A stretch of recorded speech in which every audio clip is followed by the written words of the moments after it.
Chapter 30. A week later, in Luo Ya's room, the black-haired boy was looking at two winter coats. These two coats were one big and one small. The big one was for men, and the female one was for children. There was no doubt that these were the clothes that Luo Ya personally went to the Sorofia Chamber of Commerce to order a week ago. But it was worth mentioning that this much bigger men's coat was not for Luo Ya but for Dia. When buying the clothes, Luo Ya recalled his memory and found that Luo Ya had not bought anything for Dia in the past 10 years.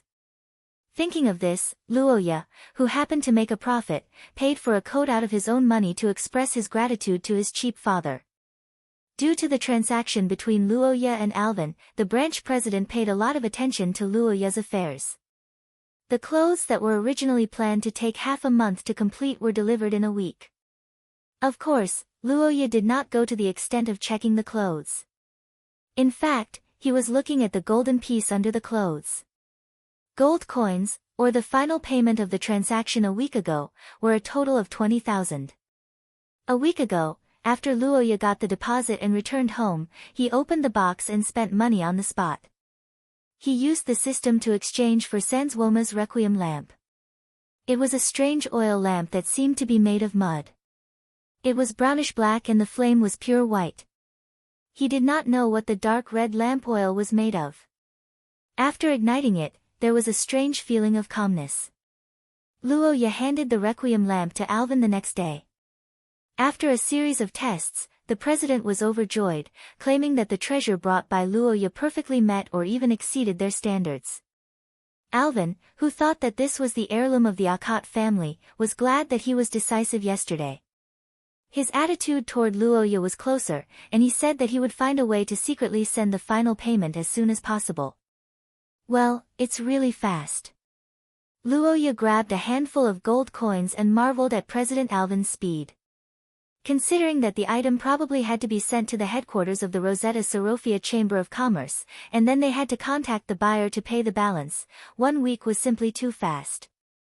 Originally, I only needed 1,000 gold coins to purchase the limited-time discount item, but I didn't expect to end up with a price of 25,000 gold coins. After deducting the 5,000 gold coins used to exchange for the Requiem lamp, I still had a total of 20,000 gold coins. It wasn't an exaggeration to say that this was a huge sum of money. It was more than enough to buy a decent house in the holy capital.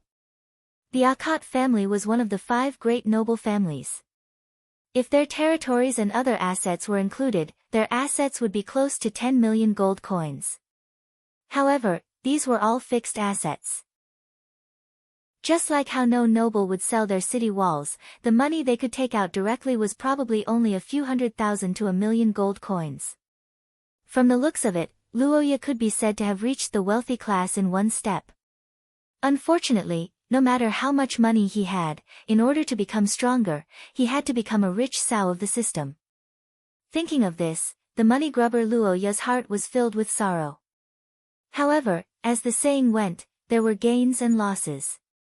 He had never forgotten why he had worked so hard. Compared to his life, no matter how much money he had, it was nothing. Besides, if he was strong, why would he be afraid of not having enough money? After mentally preparing himself, Luo Ya pinched his hand and lifted the pile of gold coins that were emitting a charming golden light.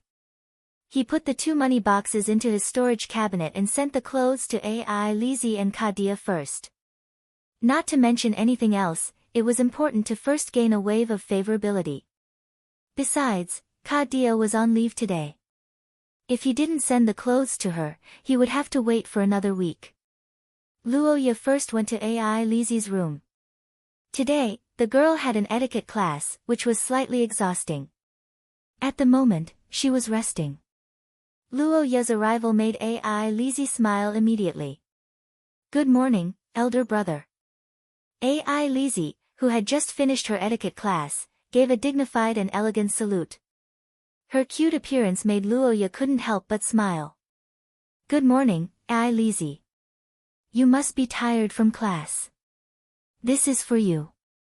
Luo Ya waved his hand. Behind him, Anna immediately stepped forward and handed over a beautifully decorated wooden box. It was a special gift box with the Sorofia Chamber of Commerce's logo engraved on it and the designer's autograph. The appearance was very good. The inside was also sprayed with Sorofia's exclusive perfume. It could be said that it was a chain promotion. Who thought of this sales method? It was a talent. Luoya sighed. AI Lizzie was pleasantly surprised. Sorofia's custom-made clothes were not cheap, but the exquisite and unique design was irresistible to any girl. Even the sensible AI Lizzie was the same. Elder brother Luoya, this is... I haven't given you a gift since you came to Akat's house. This is to make up for it. Thank you. I like it very much. The pleasantly surprised AI Lizzie threw herself into Luoya's arms. Her small face intimately rubbed against the youth's chest like a silver kitten. Immediately, large numbers appeared above her head. The nearby maids saw this scene and smiled. Their heads also glowed with green light. Especially Anna, the numbers were very impressive. However, Luoya didn't care about this anymore. Being hugged by AI Lizzie, the youth felt the girl's closeness. A kind of healing feeling surged from the depths of his heart. So cute, really so cute. It feels like I'm alive again. Luoya, who had been working hard to raise money and exercise recently, finally relaxed. He felt that the money spent on this hug was worth it. After being intimate with Luoya for a while, AI Lizzie was called back to continue her lesson. After the youth said goodbye to her, he knocked on his father's door. What he didn't expect was that this time, the noise was even bigger than AI Lizzie's. When Luoya said that he had bought Dia a set of clothes and handed the wooden box to him, the Marquis actually cried. Maria, you can rest assured. The child is sensible now. He even bought me a gift. Chapter 31. What do I need to do before drinking the medicine? Luoya wasn't too sure about this question. In his previous life, the emperors had to take a bath and burn incense before swallowing mercury and waiting for death.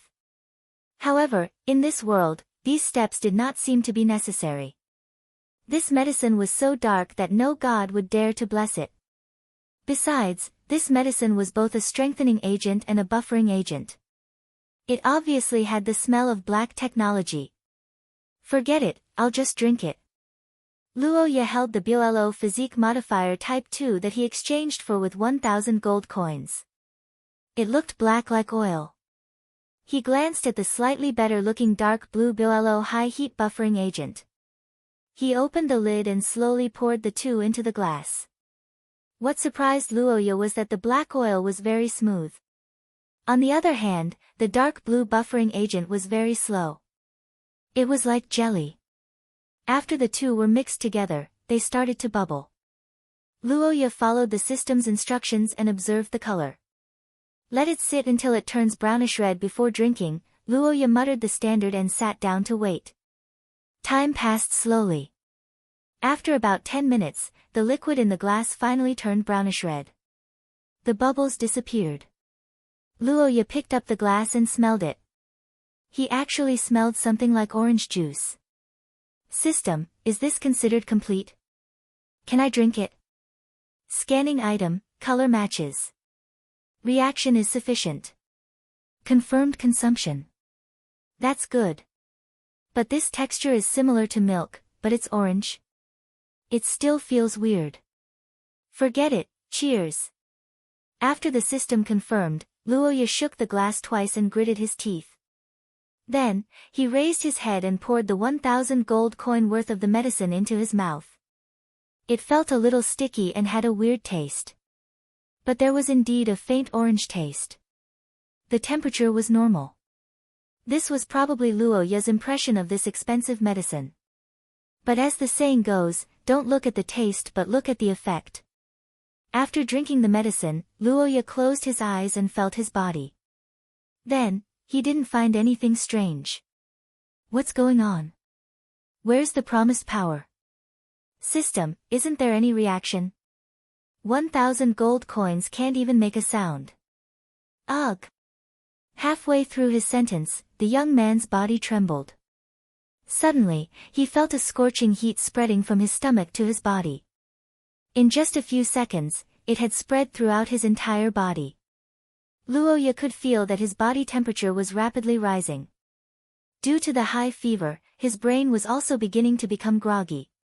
He struggled to take a few steps to lie down on the bed, but he did not expect that as soon as he took a step, his vision would turn black. Clang! The chair was knocked to the ground, next to its fallen owner. The sound of 1,000 gold coins, although late, had arrived. Saint Mestre's Luoya was on the verge of collapsing, but what he didn't know was that far away, the little requiem lamp had unknowingly changed the course of his life.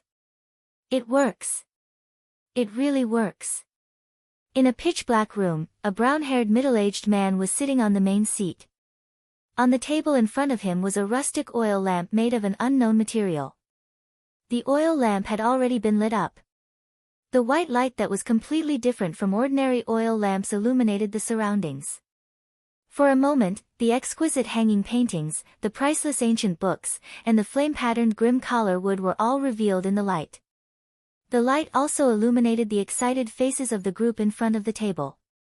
"Mr. Bruce, how do you feel?" The effect is obvious. The corrosion has slowed down. No, it should be said that it has almost stopped." Sitting behind the table was a luxuriously dressed man. He stretched out his hand to touch his chest and felt it. After a moment, he nodded his head. The agitation of the soul has disappeared, and the undying state has also subsided. The most miraculous thing is that there are no side effects. "Andrew, do you know what this is?" I have never heard of this before. But according to my observations, I can confirm that this is an antique from before the Third Era." Wearing a pointed hat and reading glasses, an old man with a grizzled beard took 2 steps forward. He carefully examined the requiem lamp. The material of this oil lamp is somewhat similar to mud. The lamp oil may be the blood of some creature. It is definitely a pagan item.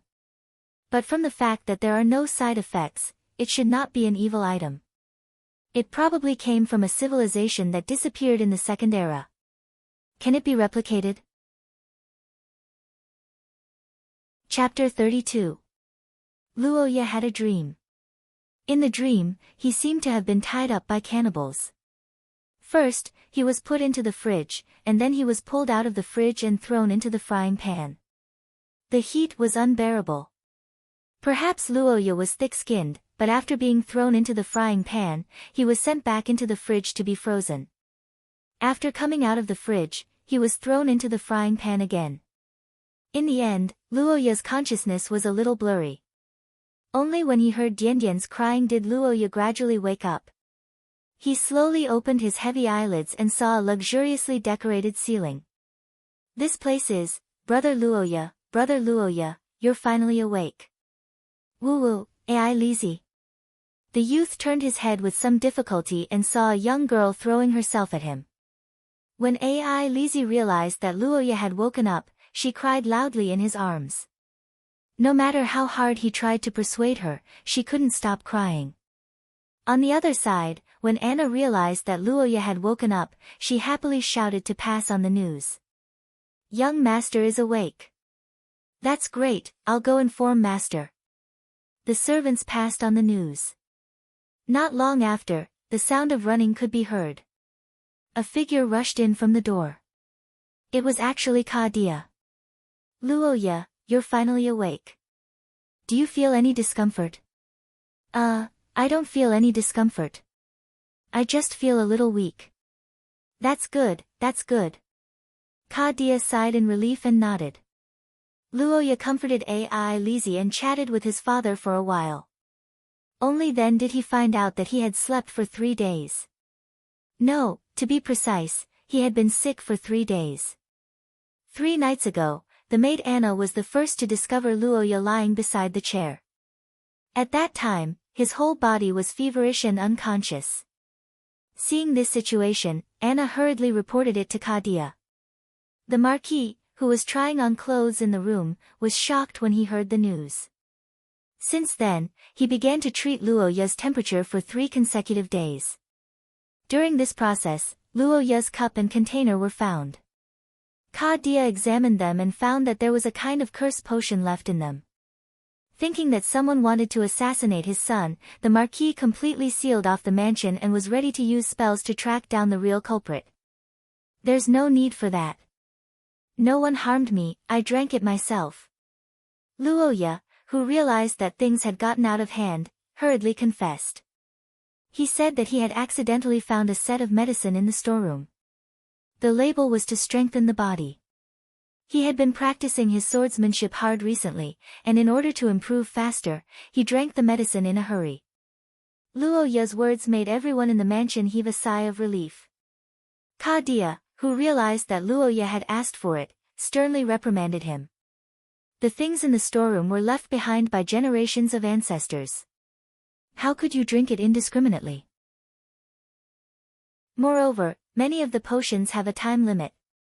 After the time limit, not only are they useless, they are even harmful. I was wrong. I won't dare to do it again.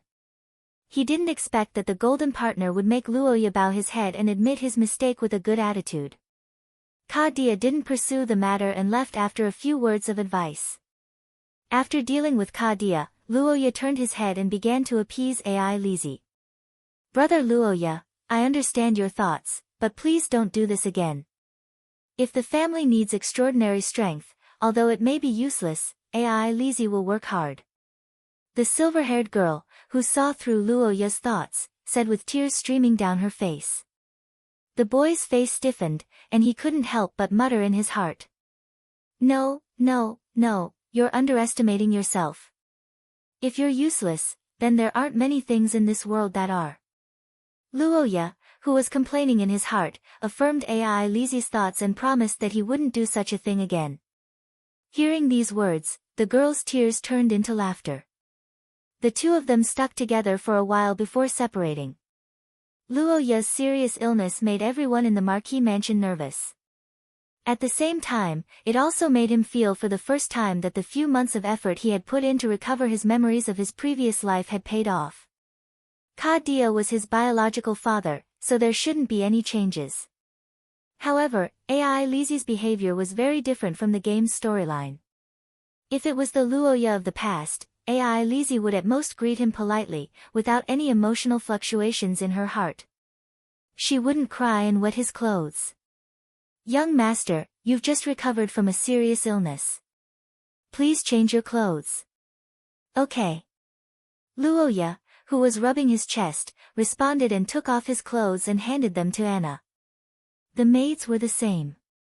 If it was before, they might be worried that Luo Ya would lose his job because of his illness, but they definitely wouldn't look at him with such concern. Being a good person and doing good deeds had its rewards. At the very least, it made the mansion more humane. Chapter 33. In the backyard of the Marquis mansion, Luo Ya was swinging his sword at a wooden stake. An edgeless iron cudgel sword, a sturdy wooden figure, and a 10-year-old child. In the past, such a lineup would have been the scene of the youth waving his iron sword and hammering the wooden figure, but today was different. Boom! Luo Ya held the long sword in his hand and chopped down with all his strength. In less than 3 rounds, the wooden puppet died on the spot.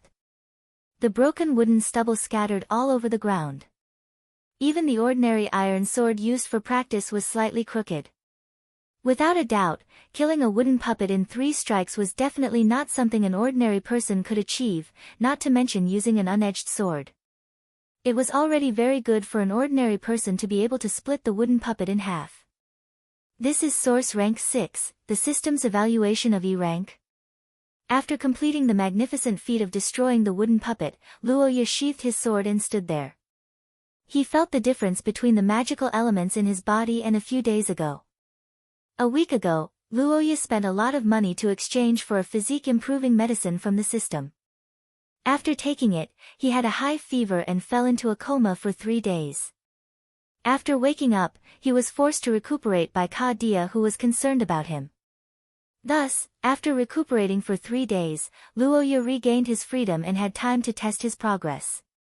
During these 3 days of recuperation, Luoya could feel the medicine in his body slowly being absorbed.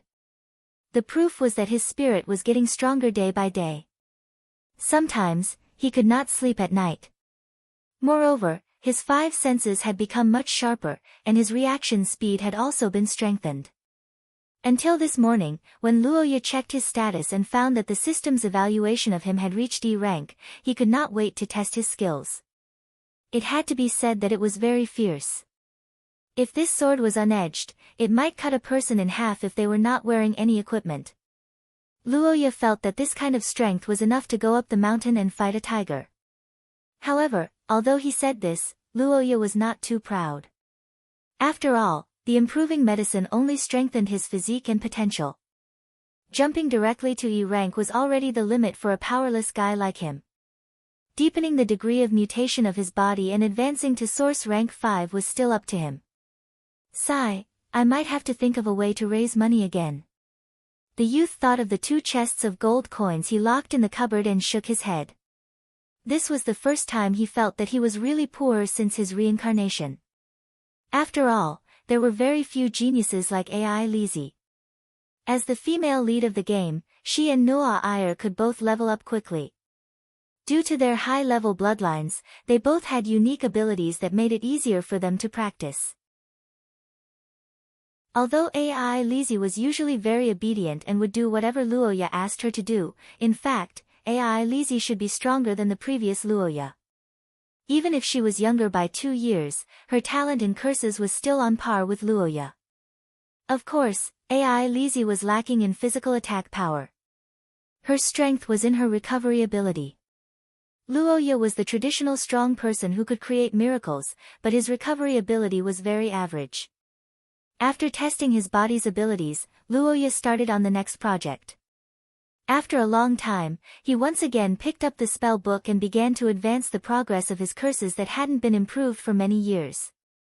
As everyone knew, basic curses were transitional curses before obtaining source substance. At source rank 7, it was basically invisible hand, micro heat wave, and other life skills that didn't have any attack power. They were usually used for trivial things like taking things out, drying clothes, and so on. However, at source rank 6, the situation was fundamentally different. At source rank 6, the magic essence in the body would start to influence the body. The upper limit of the curses would also skyrocket. At this level, the experienced militia would generally know a few good curses. What Luoya wanted to learn now was these practical things. After more than an hour of careful selection, Luoya found a few targets in Kadia's spell book. Concentrated explosion mobilized the magic essence in the body to concentrate on a specific part of the body. In a short period of time, greatly enhanced the strength, speed, and hardness of that part. It could be widely used for attack and defense. Curse power gloves use curse power to cover the hands. When you don't have a weapon, use it to resist the enemy's attack.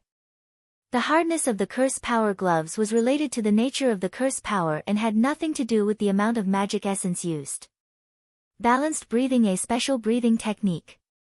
Using the magic essence in this technique could greatly save physical strength. The effect was significant in bitter and protracted battles. The above 3 were the source rank 6 basic curses that Luoya found by flipping through the book. At first glance, they were all skills that increased physical strength and fighting ability. It could be seen that in source rank 6, close combat and close combat were the main fighting methods. There were very few pure curses. The reason should be because the cost-performance ratio was too low. For example, this fire-spitting hand, the flames transformed from curse power were difficult to harm in a short period of time, but it could be used as a feint. These kinds of tricks were basically the source rank 6 pure curse attacks in the book. Luoya basically didn't care about these. Unless he was stuck at source rank 6 for too long, he wouldn't spend time learning these flashy but useless things. After Luoya recovered, Kadia once again returned to the night order. This time, Kadia took a lot of leave to take care of him. She shouldn't be back in a short period of time. Luoya and AI Lizzie started their life together again. The following days were quite peaceful. Luoya, who obtained extraordinary strength for the first time in 2 lives, was very excited. He studied curses with all his might. His physical training also increased by several levels. His swordsmanship also improved a lot. He was finally no longer a weakling. Ai Lizzie also worked hard during this time. It seemed that Luo Ya's serious illness stimulated her. After half a year, under the efforts of Luo Ya and Kadia, Ai Lizzie had integrated into the family of only 2 people. She began to feel a sense of responsibility. She felt that as a member of the family, she had an obligation to do something for the family. Especially when Luo Ya was judged to be unable to obtain extraordinary strength. Of course, the girl didn't know that her adopted brother was a gold sow. She forcefully paid for the ability. After the end of the autumn harvest, Luo Ya didn't have the duty of a temporary tax official. The youth who didn't have any use for the time being decided to put the matter of the territory aside and concentrate on improving his personal ability. Instead, farming Ai Lizzie 3 times a day became a compulsory activity for Luo Ya. He had a lot of gains every time, and he found that recently, there were more and more maids farming Ai Lizzie at the same time. Anna had been very happy during this period of time. Protecting the young master and young lady who were made in heaven with her friends every day was her greatest happiness recently. Every time the 2 of them showed their love, Anna would be very happy to be a couple on the spot. Under this stable and peaceful situation, autumn passed and winter came. Chapter 34. Just like that, the winter of the Akat territory came as the 2 of them studied hard. After a month of low temperatures, it finally snowed heavily in the territory. Looking at the snowy scenery outside, Luo Ya was a little excited. In such weather, people always wanted to go out and have a snowball fight. Even Ai Lizzie, who had always been quiet, was a little excited. Unfortunately, there were only 2 people in the Marquis mansion, Luo Ya and Ai Lizzie.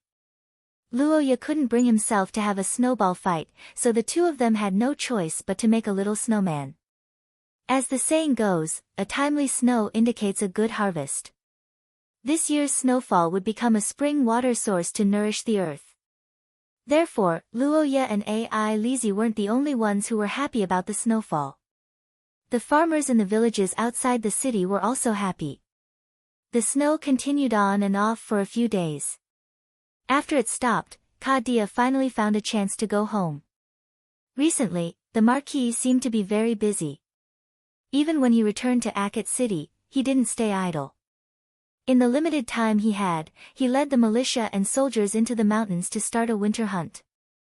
The winter hunt was a must-have event in every territory. In the past, when everything withered in winter, people often lacked clothes and food. At this time, the local nobles would call the men who were idle at home because of the season to hunt in the mountains to supplement their living expenses. The meat of the hunted could be eaten, and the skin could be made into clothes. It was a way to alleviate the difficulties of winter every year. However, now that the times had changed, people didn't have to go hungry in winter. Therefore, the hunt became more of a festive event. Luo Ya wasn't old enough this year, and he didn't want to leave Ai Lizzie alone at home, so he didn't participate in this activity. Kadia went into the mountains for 3 days, and on the 4th day, he brought a deer head back for Luo Ya. What the hell is this? This was Luo Ya's first thought when he saw the table-sized deer head. To be honest, he was really shocked.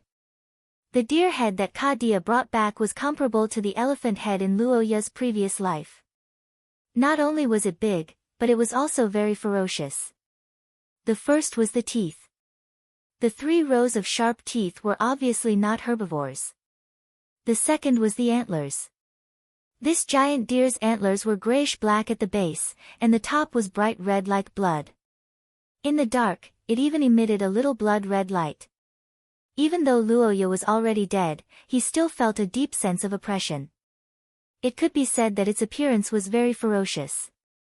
This is a bloodhorn deer that has mutated by absorbing magic essence. It's a carnivorous beast. It's quite rare to see one this big. This is the biggest harvest of this winter hunt. Fortunately, I encountered it this time. Otherwise, it would be troublesome if it came out of the mountains and hurt people in the winter. Ka Dia stroked the huge deer head with a look of joy. This made Luoya quite speechless. At the same time, he also recognized Ka Dia's strength as the chief wizard of the knights. Father, how strong is this deer? This deer, an ordinary bloodhorn deer, is about the 4th level of source rank.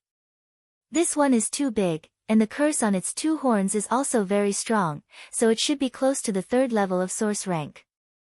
It can be considered a pseudo-level 3 monster.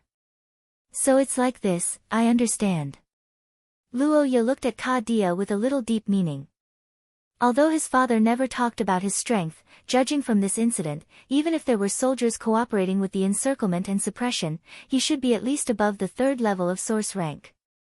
After guessing Ka Dia's strength, Luoya looked back to observe the elephant-like giant deer. The young man touched the antlers that were much thicker than his thighs and suddenly felt that the world might not be as safe as he imagined. After the winter hunt, Ka Dia left again after a few days. He looked very busy with work. Luoya and Ai Lizi were used to it. Everything in the mansion was in order until the arrival of a person brought some unexpected surprises to Luoya. President Alvin came to deliver the sword. After the business deal between Luoya and him 3 months ago, the two had not contacted each other. Luoya, who didn't want to sell things in the system, wanted to run away after cheating him, so he simply didn't go to Sorofia. But now that 3 months had passed, the custom-made short sword was completed, and Alvin came to visit himself. Alvin came with a smile. Luoya naturally couldn't kick him out for no reason, so he arranged to meet him in the reception room. But what he didn't expect was that Alvin's smile was not perfunctory, he was really happy. Young Master Luoya, you've helped me a lot. Alvin excitedly held Luoya's hand, and the favorability value kept increasing, making the young man confused. Mr. President might have noticed Luoya's doubts, so he quickly suppressed the excitement in his heart and said, "The lamp you sold received the sincere gratitude of the buyer, and the effect was far beyond expectations. Luo Chet's main store recorded this as a great merit for me. Next year, I will go to the holy capital to serve as the president of the theocracy headquarters. I'm really grateful to you and Lord Marquis." Alvin smiled with a red face, but Luoya blinked in surprise.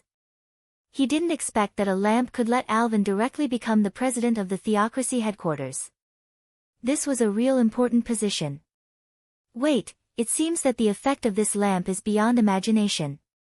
According to the principle of the butterfly effect, it may have changed a lot of people and things. Is this a blessing or a curse? Luoya frowned and thought for a long time. He felt that he didn't need to panic too much. In the original work, he was ganged up on and beaten to death as the big boss. Could it be worse than this? As for the impact, how can it affect me so easily? Luoya smiled and threw this matter to the back of his mind in the blink of an eye. At this time, there were 2 new things in wooden boxes in front of him that attracted his attention. One was a beautifully shaped short sword. The scabbard was decorated with black wood, gold, and jade. The design followed the ancient style, and the blade inside was shining with a cold light. It was made of expensive ice iron, and the overall length was slightly short. It was a short sword that was specially made for young nobles. Obviously, the price was not cheap, and it was far more than the price Luoya offered at the time. This should be the automatic configuration for him by Alvin. The other was much simpler than the short sword. It was a neatly arranged box of gold coins. Luoya roughly looked at it, and there were at least thousands of gold coins. "Young Master Luoya, this is the 5,000 gold coins I brought this time to express my gratitude. Please accept it as a testimony of our friendship. When I work in the holy capital, you are welcome at any time." Alvin pushed the box over with a smile. Luoya looked at him and smiled. He naturally understood what the president's subtext was. He wanted to maintain the cooperation and become a dedicated buyer of Luoya's treasures. Luoya was not disgusted by Alvin's thoughts. Although this middle-aged man had the shrewdness of a businessman, he was not insatiable. He could have not mentioned the reason for his promotion and saved the 5,000 gold coins, but he chose to thank Luoya and return the favor by establishing a long-term cooperation. He was willing to give up and gain. He was a talent for daring to make such a big bet. Thinking of this, Luoya straightened up and reached out to hold the box full of gold coins. He smiled with satisfaction. Deal. Chapter 35. Inside the carriage, a faint fragrance came from the fragrance wrapped in silk which filled the small space. The girl's breath was slightly hot. Roha opened his blurred eyes and saw the ceiling that he couldn't be more familiar with these past 3 days. Or rather, the carriage shed. It had been 2 months since winter. Luoya, who rarely went out all year round, welcomed a noble tradition that she had held every year since last year, the birthday party of the princess. In other words, she was going to celebrate Noah Ayer's birthday. As the only heir of the Heathcote family, Noelle had been a proud child since she was a child. She was doted on by her grandfather, the current Great Holy See, John Heathcote. Therefore, Noelle's social debut last year was very grand, which was her birthday party. Debuting in the social circle was the same as an idol star. In fact, it was the first time a noble child attended a banquet. Before debuting, they would generally receive a complete etiquette education. When their parents felt that they were ready to meet people, they would find an opportunity to host a banquet and invite guests. Generally speaking, the most common time for a debut was the birthday party with the person who made the debut as the protagonist.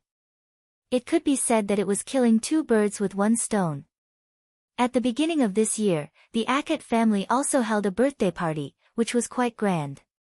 Of course, there was only one debut. Last year's birthday party was for her debut. This year's party and every year's party were for other purposes. In Heathcliff's words, everyone should unite and deepen communication so that they could lead the theocracy to a better future. In layman's terms, it was to build relationships and build relationships. Although Heathcliff was a member of the royal family, he still needed the support of the local nobles, especially the 5 great nobles of the theocracy hundreds of years ago. They were so powerful that even the royal family had to rope them in. As for the other small nobles, they had to visit the royal family in the holy capital every year to know what the head of the country looked like, how many people were in the family, and whether they were male or female, tall or short, fat or thin. Good friends my ass. Luoya secretly complained in her heart.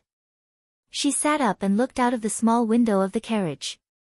As the temperature continued to drop after winter, fewer and fewer people went out for activities, especially in the suburbs. Even the official road was deserted. There was still a lot of snow on the ground outside. Luoya's carriage was a high-grade magically modified product in this world. Not to mention the shock absorption effect, it was very fast, almost like a normal horse. Even so, it took 3 days to travel from Ackett City to St. Lorraine, and that was under the condition that the official road was smooth and unobstructed. Last night and the night before, Luoya and the others rested in the town, so their speed was slower. Originally, there were 2 carriages, one for Luoya and the other for Ai Lizzie. However, because it was too boring, Ai Lizzie came to Luoya directly. Brother Luoya, I'm so lonely. Come to me. Seeing the pitiful Ai Lizzie's cute appearance, Luoya almost couldn't take it anymore.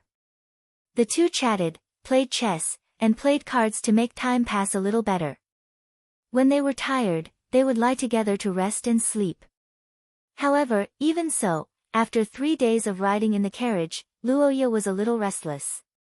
Young master, we're almost there, please hold on a little longer. Anna, who had become Luoya's main source of affection for the past 2 days because of Ai Lizzie's arrival, was sitting upright on a small chair opposite him. She was comforting the young man who was rolling his eyes at the scenery outside. These 2 days, she often had an excited smile on her face.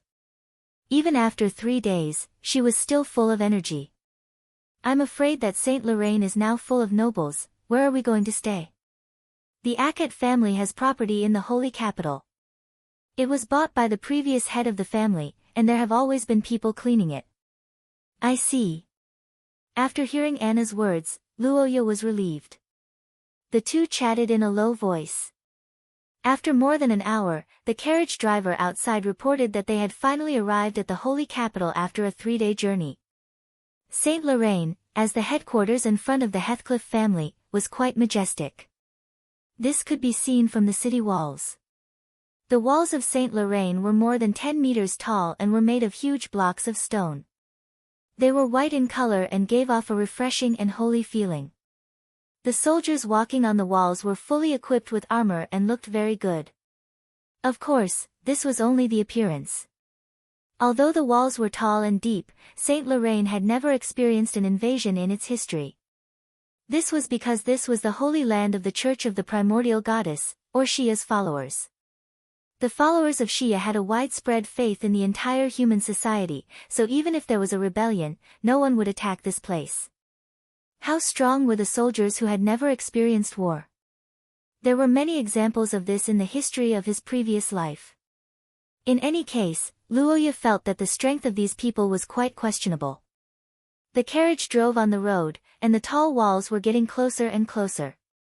The exquisite and luxurious noble carriage naturally attracted the attention of the people and soldiers lining up to enter the city. What a beautiful carriage! Where did this noble come from? This must be a great noble. The people looked at the carriage in disgust, but the soldiers knew very well what they were looking for. Look, that's the symbol. The candlelight eye, it's the Akat family. Akat? Quick, open the side door, open the side door. Seeing the unique symbol of the Akat family, the scout reported the result to the general in charge of the city gate. The general in charge of the city gate immediately shouted and opened the side door. The originally crowded crowd moved aside and looked at the carriage in awe. Chapter 36. The Labyrinth Pavilion, owned by the Akat family, was a rather famous place in the holy capital. It was rumored that the Akat family's house was not to be invaded. It was said that if one was welcomed into the Labyrinth Pavilion by the owner, then everything would return to normal. If one was not welcomed into the Labyrinth Pavilion, then a labyrinth would appear in front of the intruder, and they would never be able to leave. It was impossible to know where this rumor originated from, but the content of the rumor was enough to show the fear and respect of the unknown power that the Akat adept family had held for a long time. And today, Luoya was fortunate enough to visit such a famous scenic spot as soon as he arrived in the holy capital. He lived in it as the owner. Father, is this rumor true? Luoya asked curiously as he looked at the clean and tidy building that was designed in a style that was more than 100 years old. Kadia smiled and led Luoya and Ai Lizi into the study. He sat on a chair and began to tell them about the history of the family.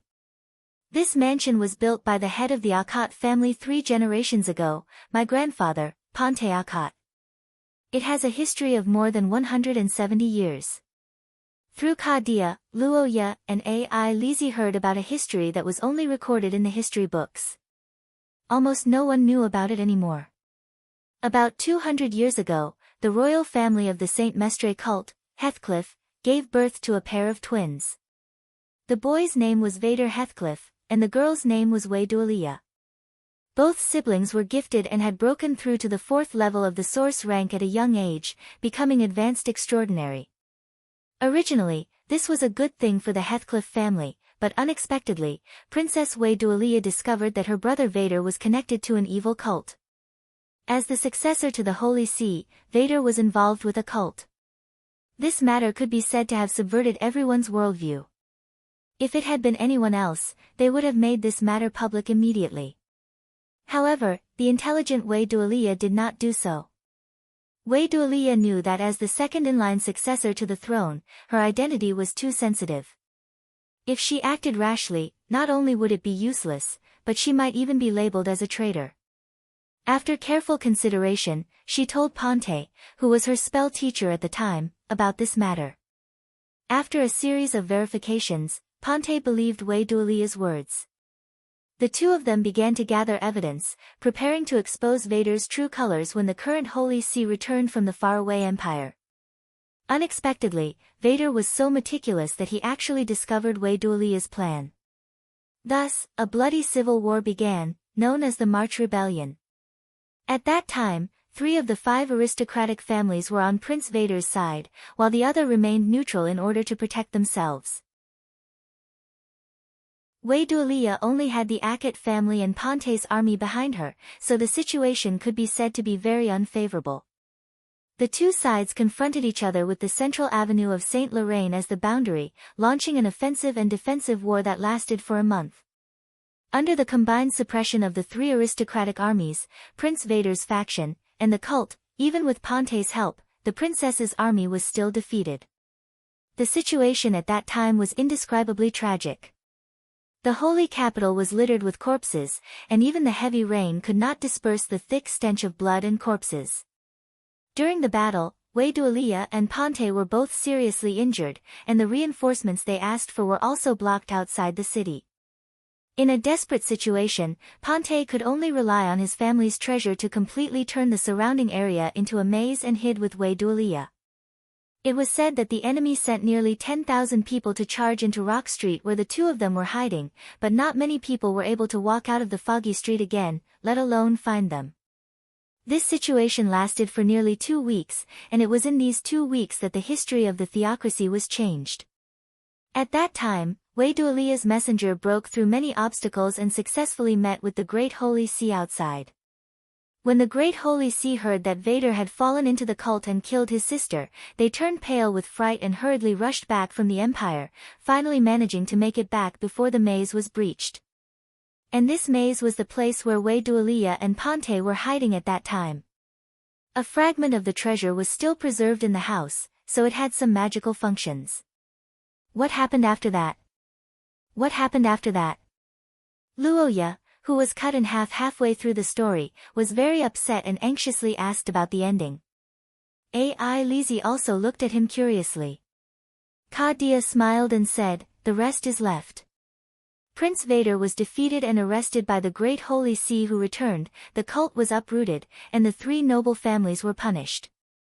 Ponte's ancestor and Wei Duolia were rescued. After that, Wei Duolia succeeded to the throne and the Akhet family received a huge compensation. Our Akhet family became close comrades with Heathcliff from that generation.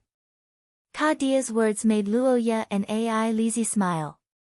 No matter where it was, such a dramatic victory of good over evil was always a cause for celebration, especially when the victor was their own ancestor. But speaking of which, there is actually a rumor about this story. A rumor? The silver-haired girl asked curiously after hearing Dia's words. The man kept them in suspense and pondered for a long time. Finally, under Luoya's disdainful gaze, he said it. It is said that in that battle, Queen Wei Duolia and Ponte's ancestor lived and died together. After the battle, the queen confessed to Ponte's ancestor, but Ponte's ancestor rejected her because of the age gap and their teacher-student relationship. That doesn't seem to be a good thing, right? Ai Lizzie lowered her eyebrows in disappointment when she heard this rumor. Girls always liked romantic love stories, and she was a little sad that the lovers didn't get together. Luoya also complained, and Dia smiled bitterly. It can't be helped. At that time, Ponte's ancestor was already married. In that case, there's no other way. Ai Lizzie listened to Dia's explanation and nodded, finally accepting this ending. After explaining, Dia reached out and patted Luoya's shoulder. I'm telling you this because there was also a man in our family who rejected the queen, and it was that famous Wei Duolia. Chapter 37. To put it bluntly, Princess Noelle's birthday celebration was actually 2 large-scale social gatherings.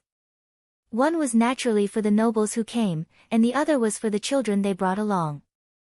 Although the children's social circle was still immature, their importance was no less than that of the adults.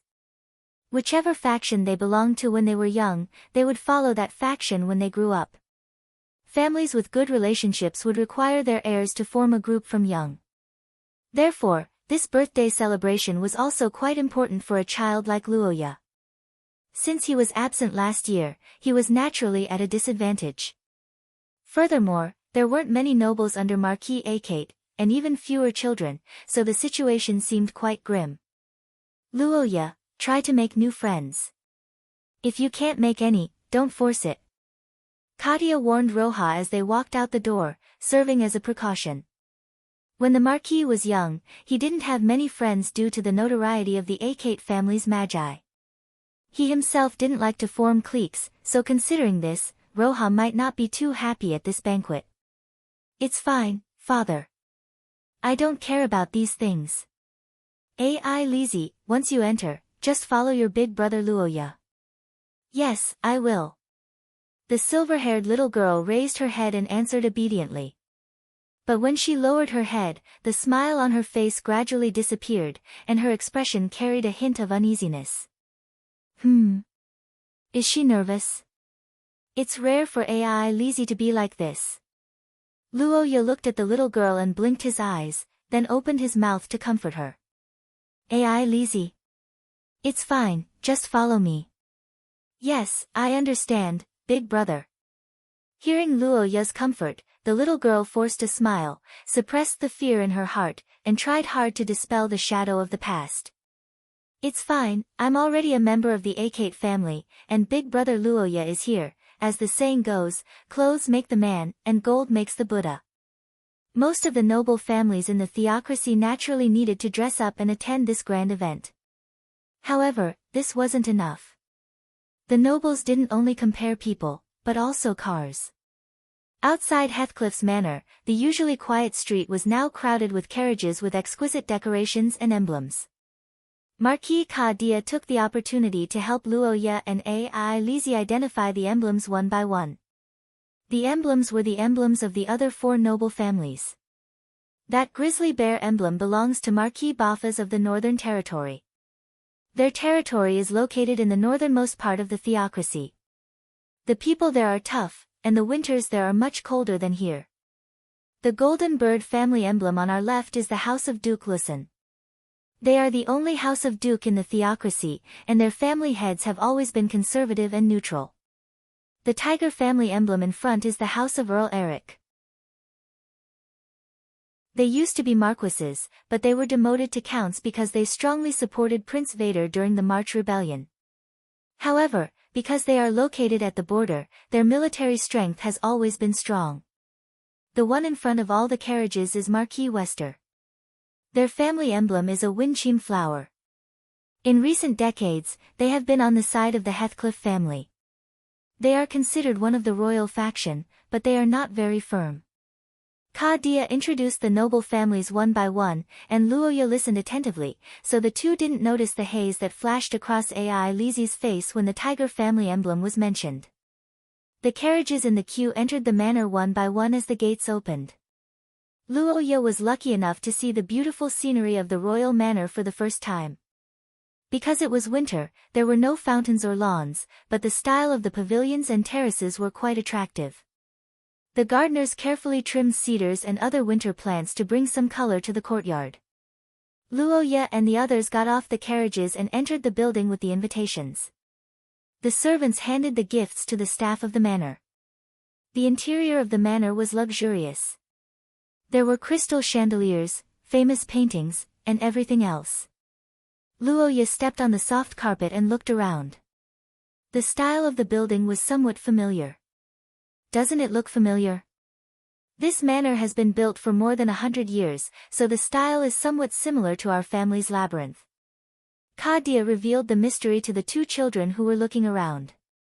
Then, under the guidance of the servants, they entered the hall. At this time, there was still more than an hour before the banquet officially began. So, what was the purpose of this period of time? The answer was the time for the small circle of guests to communicate with each other. Needless to say, the 5 noble families, the military, the administrative system, the palace nobles, the local nobles, and all kinds of factions would gather together during this period of time to understand each other's situation and to ease the tension before the banquet. Of course, this period of time could also be used to observe the targets of communication. In order to prepare for the following actions. Luoya and Ai Lizi were introduced to their own people during this period of time. Ka Dia dragged them back and forth between several nobles and military personnel who were close to him, and successfully found a few companions for them. The daughters of the counts, the daughters of the viscounts, and the daughters of the barons. In short, they were all girls. As for the boys, sorry, except for Luoya, there wasn't a single one. Am I a jinx? Chapter 38. What a boring event. Noah Eyre Heathcliff thought as he looked at the holy and beautiful face in the mirror. Noah Eyre didn't like to celebrate her birthday. Or rather, she didn't have a strong attachment to her birthday. Rather, she hated it because Noah Eyre's mother passed away on this day. Dystocia. This was the cause of her mother's death. Noah Eyre had never met her mother, but she had a father who loved her very much. So, she could accept her birthday in the past. But since last year, things had become troublesome. If it was 2 years ago, it would have been fine, but ever since her debut last year, her birthday had basically become a large-scale social event for the upper echelons of society. This kind of incongruous feeling of a private object being used in public had always made the girl feel strange, and it also made her feel even more hypocritical and boring. Am I going to meet those nobles who are trying to flatter me again? To be honest, seeing those smiles made her feel disgusted. And their thoughts were nothing more than flattery and profit. It was too easy to see through them. It was so boring that it was unbelievable. What a boring day. No, wait, he will come this year, right? The expressionless Noah Eyre suddenly thought of something. The figure of a young man flashed in her mind. She remembered that he wasn't present at her birthday last year. But this year, the two of them met. So, Marquis Akkad should have brought him along. If that's the case, maybe it will be a little more interesting. Everything went smoothly. Noah Eyre, who rarely appeared in public, stunned all the nobles. Regardless of age or gender, everyone looked at her with love and longing. But this didn't bring any joy to Noah Eyre. She smiled and looked forward, but her eyes quickly scanned the surroundings, looking for the young man of the same age. There were too many people who came to attend the banquet. Noah Eyre spent a lot of effort to find her target. It was a black-haired young man who followed behind his father with a helpless expression. He seemed to be out of place with the atmosphere around him. Pfft, what an interesting expression. Seeing Luo Ya's awkward expression, Noah Eyre's body trembled. She almost couldn't help but laugh out loud. She took 2 deep breaths to maintain her composure, closed her eyes, and began to chant and pray. After praying for blessings, the banquet officially began. According to tradition, each family had to bring their children forward to have a chat with Kai Yin and Noah Eyre so that the children could get to know each other. This would take about 1 or 2 minutes for each family. If it took too long, it would be considered rude. This was what the Noah Eyre was annoyed with. Last year's greeting lasted for more than 2 hours. The Noah Eyre had to be courteous during this period of time. They also had to try their best to remember everyone's name and appearance. Since this was a standing buffet banquet, of course, they couldn't sit down and rest. As a leader, she had to show a perfect attitude. This was something the Noah Eyre knew very well. Therefore, she performed perfectly to the nobles who came forward to greet her. However, during the exchange, the blonde girl had been paying attention to the movements of the boy on the other side. First, he argued with his father, Marquis Ka Dia. Then, he hung his head dejectedly. Not long after, he and the silver-haired girl followed the footsteps of the adults and came forward. The moment she saw Luo Ya's dejected expression, the Noah Eyre with perfect etiquette smiled from the bottom of her heart for the first time. Her beautiful face bloomed with charm that far exceeded the past, causing the nearby guests to be stunned. He couldn't have been resisting coming to see me before, right? Hee, this is really interesting. After realizing that it was actually her who made him reveal such a dejected expression, Miss Angel's mood suddenly improved. The bad habits that she had suppressed for a long time were finally released. At the same time, she began to think about why Luoya was so against her. Although that child called Ai Lizzie is very cute, in terms of appearance, I shouldn't lose to anyone. Is it because of my personality? Does my personality make you so afraid of snakes and scorpions? Noah Iyer narrowed her eyes. Not only was she not dissatisfied, but she became even more excited. The ardent desire to conquer swelled in her chest, and her irresistible nature made her eager to give it a try. She really wanted to step on him. Strange thoughts poured into her mind, and Noah Iyer had to do her best to control them. Although she liked Luoya's dejected and helpless expression, she didn't want him to hate it. She wanted to conquer, not force. That would only give her an empty body, but not her true heart, and it wouldn't give her true happiness. But if she was only looking for someone who took the initiative, there would be too many disgusting people who approached her for various reasons. This would only arouse her disgust, and she would lack the feeling of conquering. So, it was actually very difficult for Miss Angel to choose a target. She wanted someone who was unwilling, but had no choice but to accept those for her. And now, she had found a suitable prey. Luoya, Akat, knew her hidden habits. He wouldn't deliberately curry favor with her. He was somewhat afraid of her, but not to the extent of hating her. He had a delicate face, good acting skills, and was a guy who was cunning enough to fight with her. It's like a dessert that was specially prepared for me. Noah Iyer sighed in her heart, and a slight flush appeared on her face. Get him, make him unable to stop, and completely become my possession. Is there anything more exciting than this? The blonde holy angel thought so, and revealed a charming smile, and began to exchange blows with Luoya. Long time no see. Greetings, respected highness. Chapter 39. I just want to see you. What do these words mean? Luoya felt that it was similar to a joke like, what's supposed to come doesn't come. The moment Noah Iyer said this sentence, the nearby nobles who were waiting for an opportunity to step forward were all silent. Everyone who heard this sentence turned their heads and stared at Luoya with wide eyes, making him feel as if there were needles pricking his back. Sorry, my choice of words was a bit inappropriate. I was too excited. The blonde girl seemed to have just realized her slip of the tongue. She gently covered her mouth and apologized. I said that on my birthday, the person I want to see the most is you. Noah Iyer's second speech once again stirred up a huge wave. The crowd clamored. This time, even those who were further away began to look over. Luoya suddenly became the center of attention. What is this woman saying? Luoya looked at Noah Iyer with a dumbfounded expression.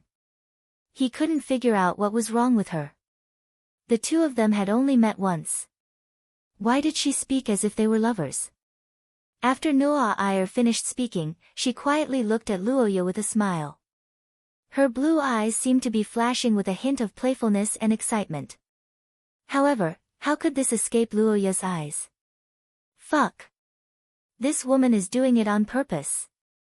Luoya, who was originally puzzled, trembled. He realized that the other party seemed to be up to no good. He quickly thought for a moment and hurriedly said. Oh, Your Highness, you want to play chess with me again.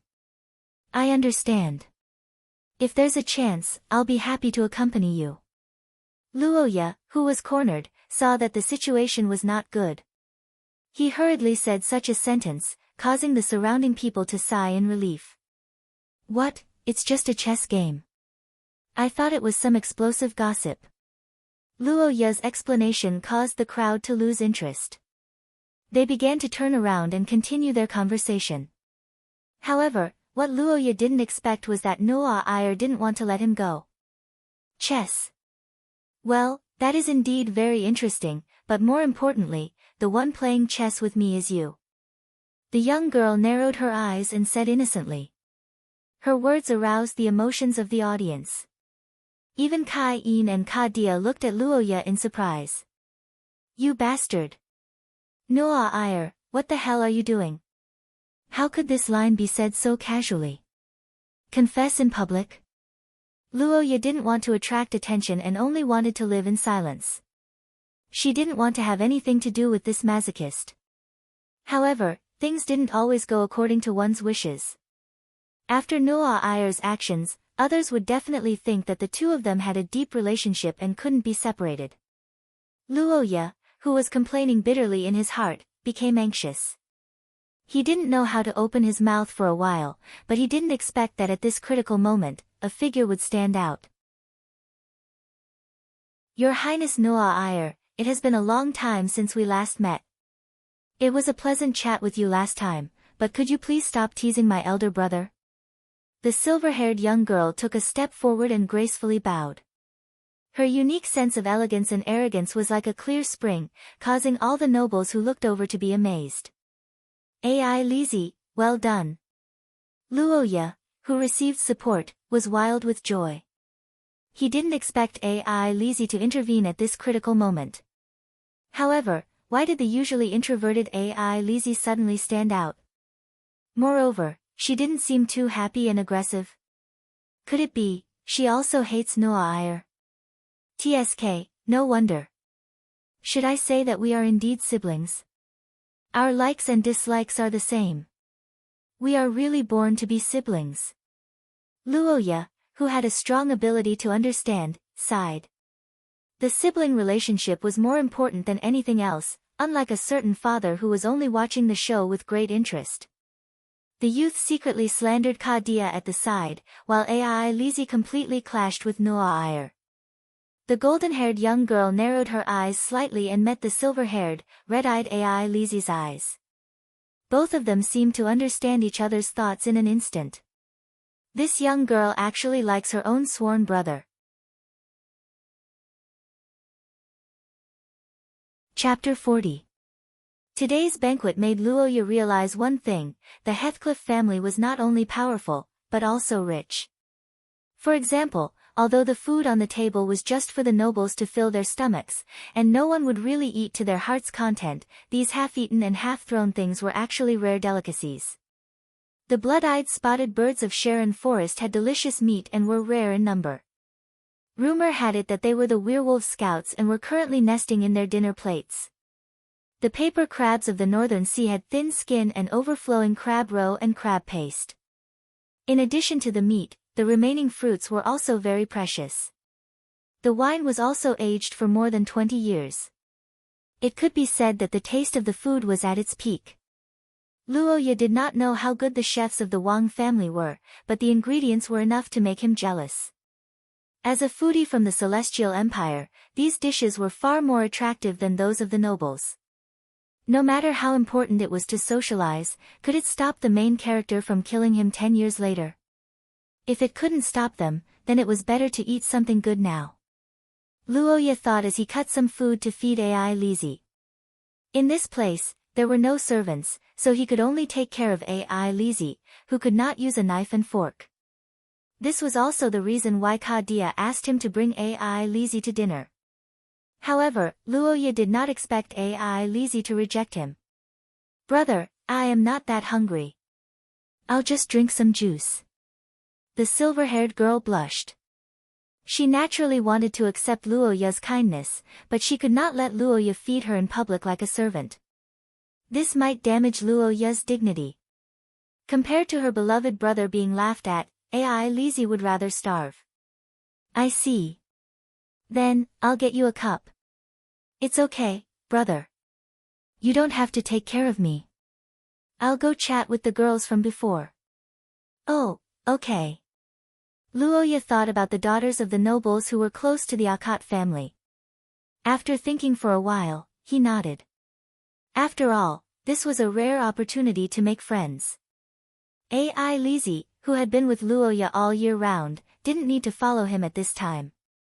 After making up his mind, Luoya separated from Ai Lizzie and began his journey to scavenge for delicious food alone. However, he didn't know that a pair of vicious eyes were already staring at the girl who was leaving. Ai Lizzie walked through the corridor alone. It was winter, so the temperature in the manor was not high. Although the hall was warm with people coming and going, the heat dissipated in the corridor. The music and laughter of the crowd were much quieter here. The lights on both sides of the wall were hung very high, making the entire corridor somewhat dark. The tea room, which provided seats for the ladies to rest, was not far away. As Ai Lizzie walked through the darkness, she suddenly felt a little uneasy. She hated this place, and she hated this activity. It wasn't because of the main character of the birthday banquet, Noah Iyer, nor was it because she had any opinions about the Heathcliff family. Ai Lizzie simply had a memory here that she didn't want to recall. During last year's birthday party, she was bullied by a group of boys here.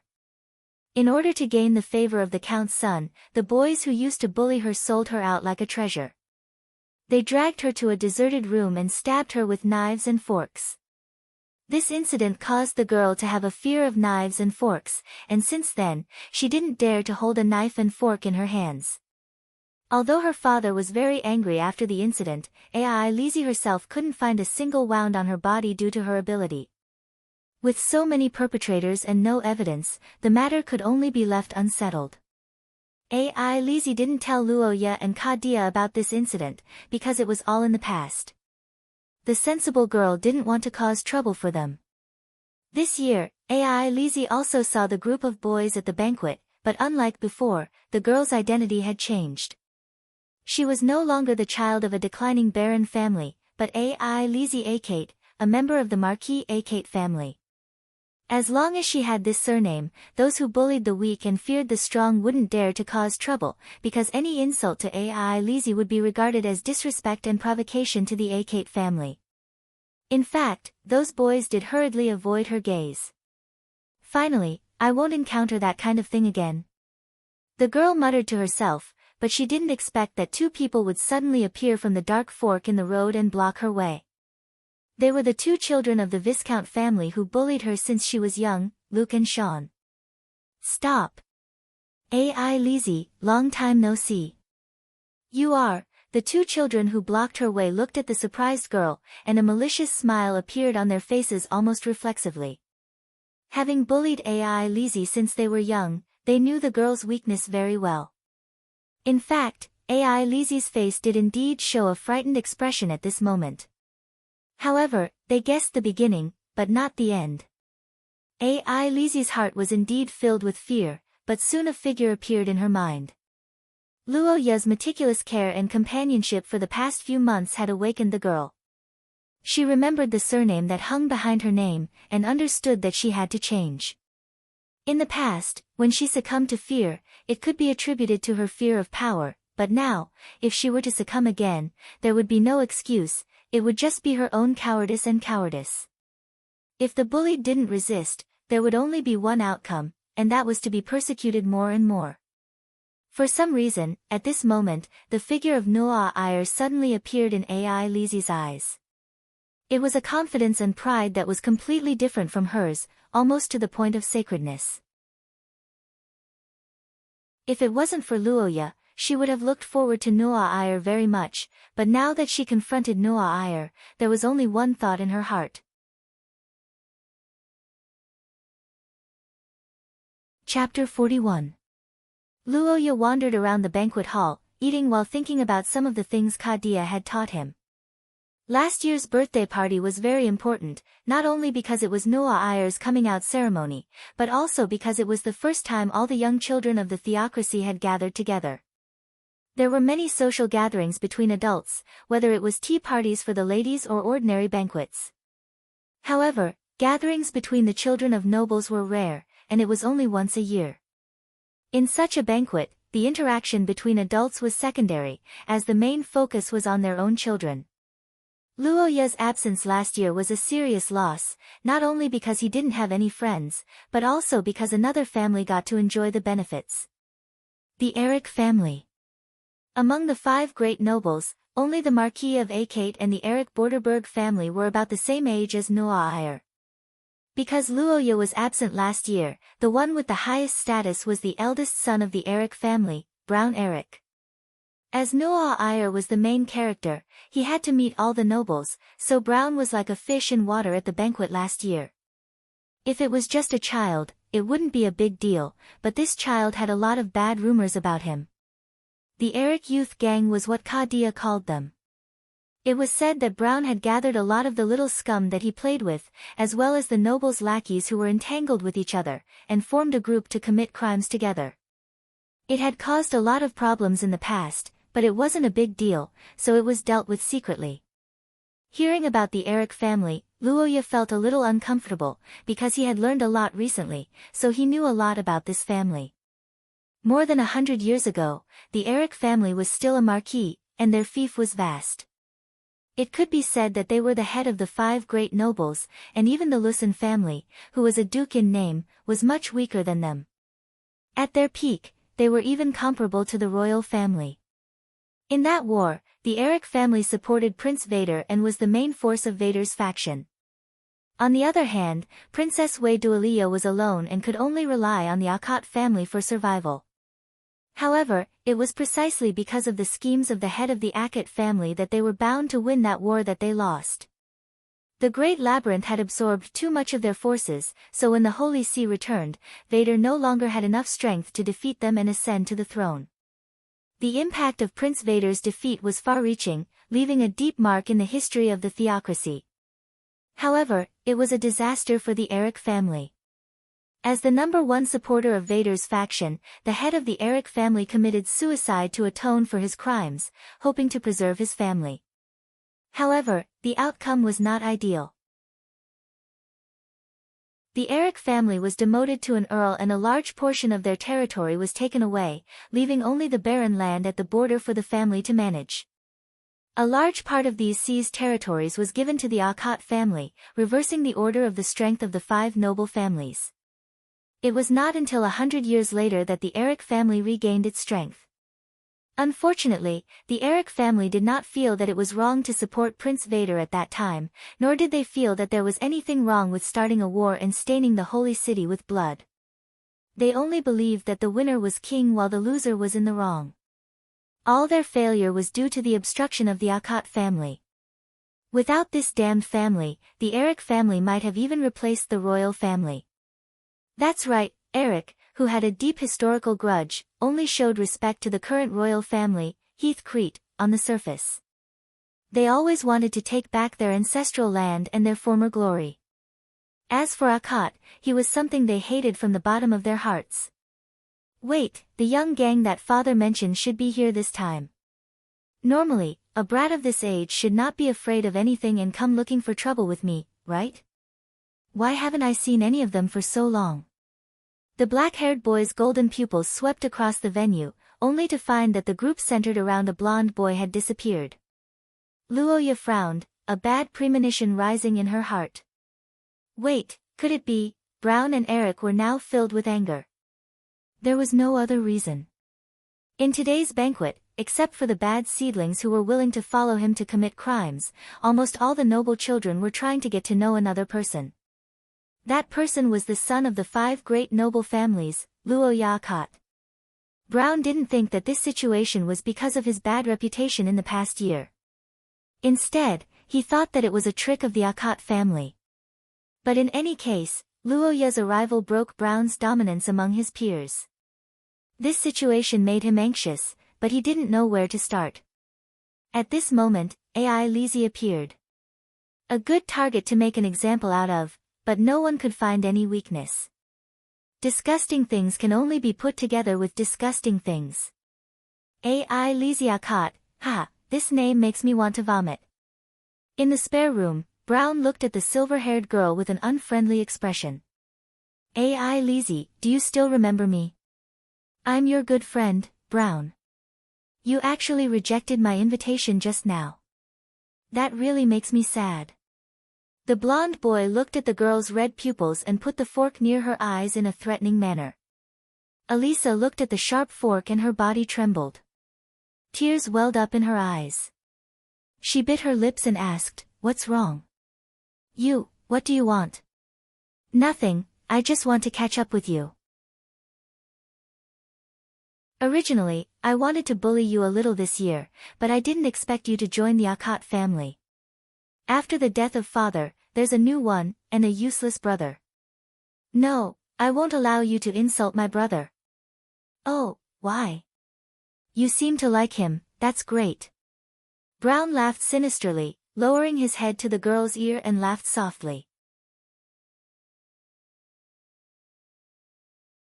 Chapter 42.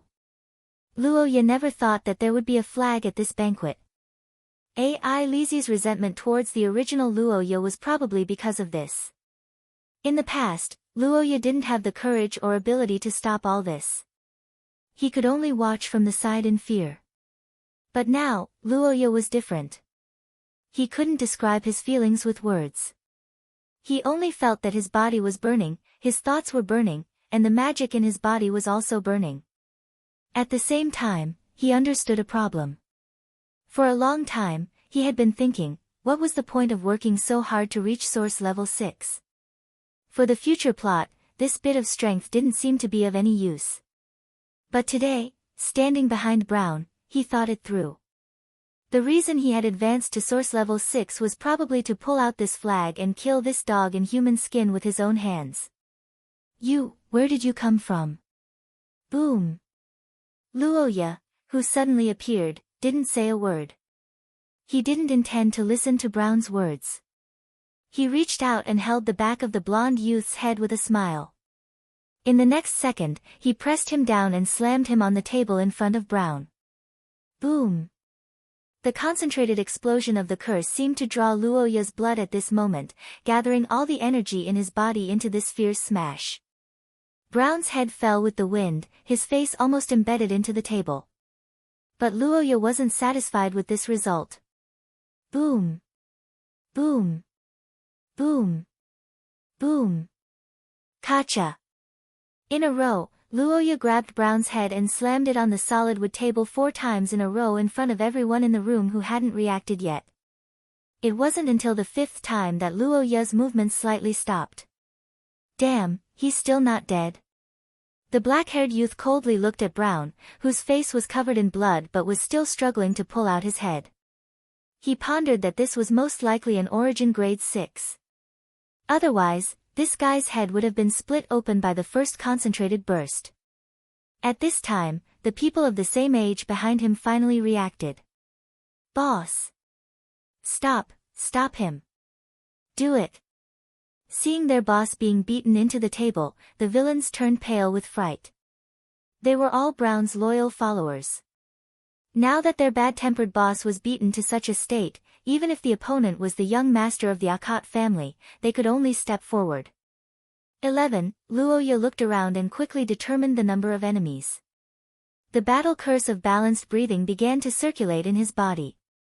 The stamina that was consumed by hitting Brown's head on began to quickly recover. Luoya's muscles squirmed and contracted. He clashed with the Eric family's lackeys. Big brother Luoya. Ai Lizi, wait a moment, I have to take care ofs. After comforting Elisa, who saw Roha's face full of tears, the boy began to deal with his opponent. Even if Roha was promoted to the 6th level, it was still difficult for him to fight so many of them. These lackeys of the Eric family were nobles and they were obviously talented. There were 5 of them who were at the same level as him. How should he fight? He definitely couldn't win, but fighting wasn't just a physical battle. It was also a psychological battle. He had to be ruthless. He had to make them afraid. Otherwise, he wouldn't be able to win if they swarmed him. Having made up his mind, the youth hardened his heart. Facing the strongest of the 3 people who were leading the charge, he directly chose to fight with his fist. Curse gloves. Roar. Roar. Roar. Roar.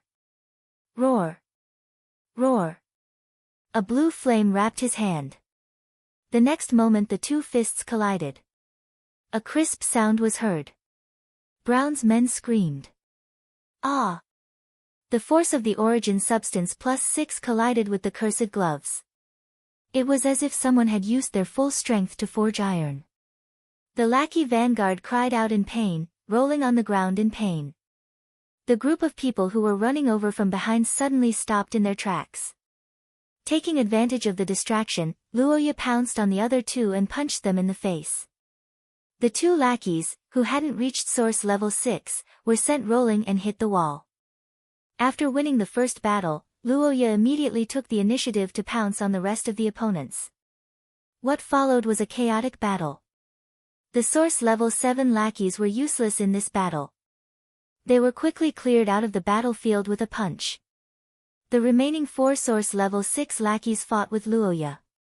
It had to be said that the source level 6 lackeys all had some skills. Among the 4, one of them was a tall fighter whose body was as hard as stone. Even Luoya's curse gloves couldn't break through his defense. Another one's hands were boiling hot. If he grabbed them, his skin would be burnt open. The remaining 2 were probably just promoted and didn't know any curses. Against this combination of high offense and high defense, Luoya's fighting style was basically exchanging injury for injury. He sacrificed one hand to clamp down on his opponent's fiery palms, while the curse gloves appeared on his other hand. He fiercely smashed his opponent's face. After knocking this troublesome guy unconscious, he used a Muay Thai move with his knee and elbow to break the stone man's leg.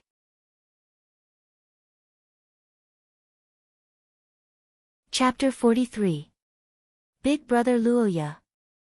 Go to hell. Go to hell. Go to hell. Silently rushing from behind Luoya was a bloodied Brown. At this time, his handsome face was completely destroyed. Many small wooden stubble pierced his face, his tall nose bridge collapsed, and his eyes were blood red like a madman. Damn, his head smashed through the table, and he can still get up. Luoya underestimated the resistance of an Origin Grade 6. He didn't expect Brown to get over the concussion so quickly, and he didn't expect him to be so vicious, silently stabbing him in the back with a table knife. A burst of burning pain followed. Luoya's abdomen was stabbed by Brown's knife. At this critical moment, the teenager used concentrated explosive force to lock his abdominal muscles and firmly held the knife. Son of a bitch, you dare to use a knife? Do you want to die? Ha! Although I wanted to lure you to do something, I didn't expect you to take the initiative to come for that ugly bastard. You gave me a good opportunity. There are so many people here, and everyone has hurt you. Do you know what this means? The curse power can't lock onto me. Even if I kill you, I have a way to get rid of the crime of murder. You are the only son of the Akate family. Killing you will break the inheritance. Even if I am not the heir, I will still be Eric's hero. Big Brother Luoya. Brown, whose head was bleeding, roared crazily. He pushed the table knife with both hands, and Luoya also exerted force. The teenager's magic essence was almost exhausted, and he didn't have the curse power glove on his hand. His right hand holding the knife was dripping with blood, but it didn't move. The black-haired teenager's golden eyes and Brown's green eyes looked at each other. One was indifferent, the other was ruthless. The tug-of-war of life and death began. As time passed, Luoya's hand gradually began to tremble. The continuous fighting made his left hand seriously burned and unable to use it. His right elbow was also injured. His balanced breathing was broken, and the magic essence in his body was running out. Compared to him, Brown was in a sorry state, but his condition was better.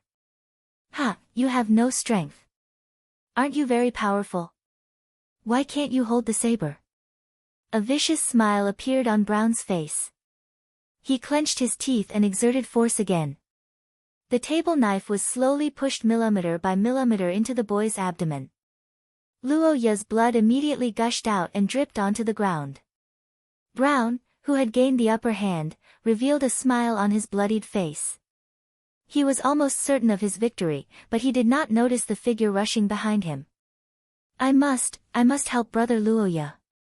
Ai Lizzie thought as her body trembled. The battle had reached its final stage. Luoya and Brown were locked in a tug-of-war. In Ai Lizzie's eyes, Brown had gone mad. He really wanted to kill Luoya, even if he had to die with him. She had to help her beloved brother, but what should she do? Although Ai Lizzie was a bloodline user, she was still too young. Her source rank was still 7, and even at a lower level, there was a world of difference between source rank 7 and source rank 6. Furthermore, AI Lizzie was a girl. The difference in combat strength was too great, so great that AI Lizzie could even ignore it. But was there really no other way? No, there was. There was a tool invented by humans since ancient times that could greatly increase one's combat strength. It was called a weapon. The silver-haired girl's face was pale as she looked at the table knife stained with blood on the table. Her body trembled uncontrollably. It was this very knife that had swayed in front of her eyes. To AI Lizzie, this was a weapon more terrifying than anything in the world. If it was in the past, she would not even dare to look at it. But now, AI Lizzie looked at it. Even if she was trembling, even if she could not control her tears, the girl still looked straight at it. In this bizarre world, there were too many things that the girl was afraid of, but there were very few things that she treasured. That day, when Luoya personally fed her food at the table, it was as if happiness had knocked on her door for the first time. The knife was terrifying, but compared to losing Luoya, losing this happiness, AI Lizzie felt that the latter was a million times more terrifying. Move, move. The girl shouted in her heart. She trembled as she grasped the blood-stained knife. The light knife in her hand was as heavy as 1,000 pounds, but the strength in her heart allowed AI Lizzie to lift it for the first time. She had to protect brother Luoya. AI Lizzie clenched her teeth and rushed towards the figure with his back facing her. Chapter 44. Noah Eyre Heathcliff looked down at the man who was covered in bruises and bruises. His mood was complicated. Although I want to see your troubled and helpless expression, the fact that you're looking at someone else makes me a little annoyed. What kind of strange possessiveness is this? Probably the kind that hates other people playing with my toys. TSK, you're hopeless. Ha, hopeless? Maybe, but now. The princess, who was smiling because of the short conversation with Luoya, turned her head, and the smile in her eyes disappeared completely. Is there anything else you want? Your Highness, I apologize for offending you, but this is a personal matter between us and him. The leader glanced at Brown, who was lying on the table. The fear in his heart made him want to do something to avoid his boss's anger. We don't mean to be disrespectful. We just want to avenge our friends. Yes, we don't mean to offend you. Oh. I see. Noah Eyre looked coldly at the noisy mob, then glanced at the dozen people on the floor and Brown, who was like a dead dog. He then smiled and clapped his hands. I see. What a touching friendship. Brown Eric has so many friends. Unknowingly, so many of his peers in the theocracy are his friends. Noah Eyre smiled brightly, but his eyes were cold. These idiots thought that they were doing it secretly.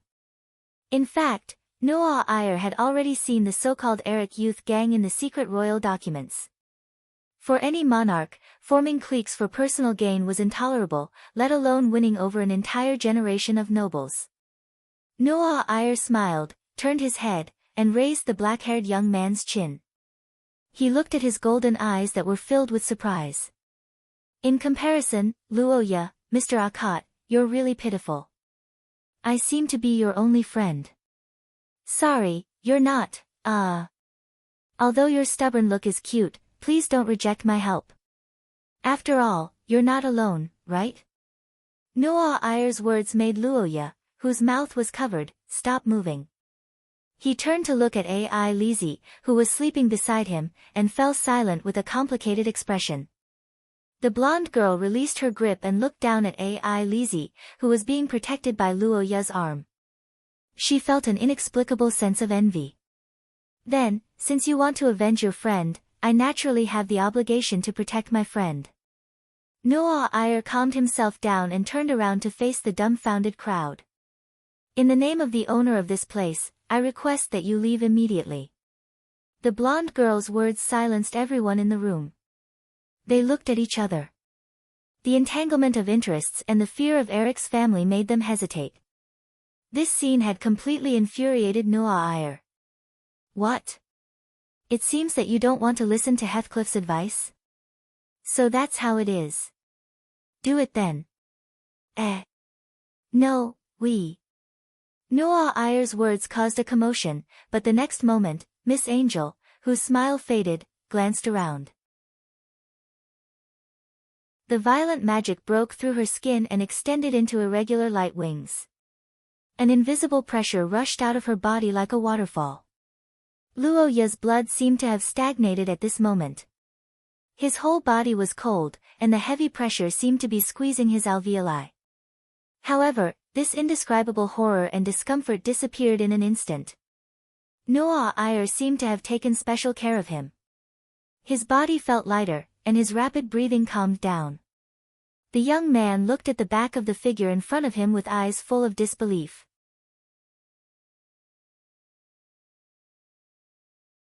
Chapter 45. Kacha. The crisp sound echoed in the room for the umpteenth time, but this time it was different because it was the sound of a neck being broken. Ah! Shia above, what have you done? Screams and frightened nobles exploded in the room. The people who were glaring at Brown and the others were stunned. Prince Kai Yin's eyes were filled with disbelief, Kadia hurriedly covered Ai Lizi's eyes, Noah Eyre frowned, and Luoya looked at the man with the same blonde hair and green eyes as Brown, feeling a chill run down his spine. No one had expected that Earl Brian, who had walked out of the crowd, would not come to save his son. Instead, he had broken his son's neck with a single blow. This guy is so vicious. Roha looked at the front with an ugly face. This time, the normal process is to beat up the young one and then Kadia and Cain will attack the Eric family. Wouldn't that be a big blow to the Eric family's strength? This guy didn't follow the rules at all. Luoya looked at the blonde man and met Brian's eyes. The moment their eyes met, Luoya felt a chill run down his spine, as if he was looking at a poisonous snake. Brian, what are you doing? Kadia noticed that Brian was looking at Luoya and stepped forward to block his line of sight. She narrowed her eyes and asked in an unfriendly manner. The blonde man was silent for a moment, then he said indifferently, nothing. I'm just looking at the boy who stopped Brown's foolish act. Brian answered Kadia, then looked around and said loudly, everyone, I apologize to the Eric family. Ladies and gentlemen, I would like to express my sincere apologies on behalf of the Eric family. It was my failure in education that led to this tragedy. Now, I have made Brown pay the price for his atrocities. As for the harm that Miss Elisa has suffered, we will also find another day to compensate her. Please forgive us. Brian's words caused an eerie silence to fill the room. The nobles who had witnessed him personally killing his own son had looks of fear on their faces. The military, Cairns, Kadia and the rest were speechless as they looked at the dead Brown. The blonde man saw that no one raised any objections and looked at Noel who was beside Cairns. Your Highness, I am deeply sorry for causing such a scandal on your birthday. Please forgive me. Earl Brian, you're too kind. You handled it well. Noah Eyre praised Brian insincerely. Her words were full of sarcasm, but the man didn't care. Well then, Your Highness Kai-in, my family is unfortunate. There are still many things that need to be dealt with. Please allow me to leave first. Brian bowed slightly, then grabbed Brown's body from the table and strode out. The surrounding nobles hurriedly made way for him. Only when his figure disappeared at the end of the corridor did the crowd breathe a sigh of relief. Luoya looked at Earl Eric's departure and suddenly felt that he had underestimated the nobles of this world. These nobles had experienced blood and fire for hundreds of years and had risen and fallen repeatedly. It wasn't that they didn't make mistakes, but they knew how to deal with them. Brown was an idiot. He was too childish. The moment he picked up the knife, he was already done for. However, Earl Eric was like a perfect product that had gone through all the noble education. Everything he did was for the benefit of his family. He didn't even have any personal feelings for his father. Brown and Brian left, but the matter of Brown's gang wasn't resolved yet.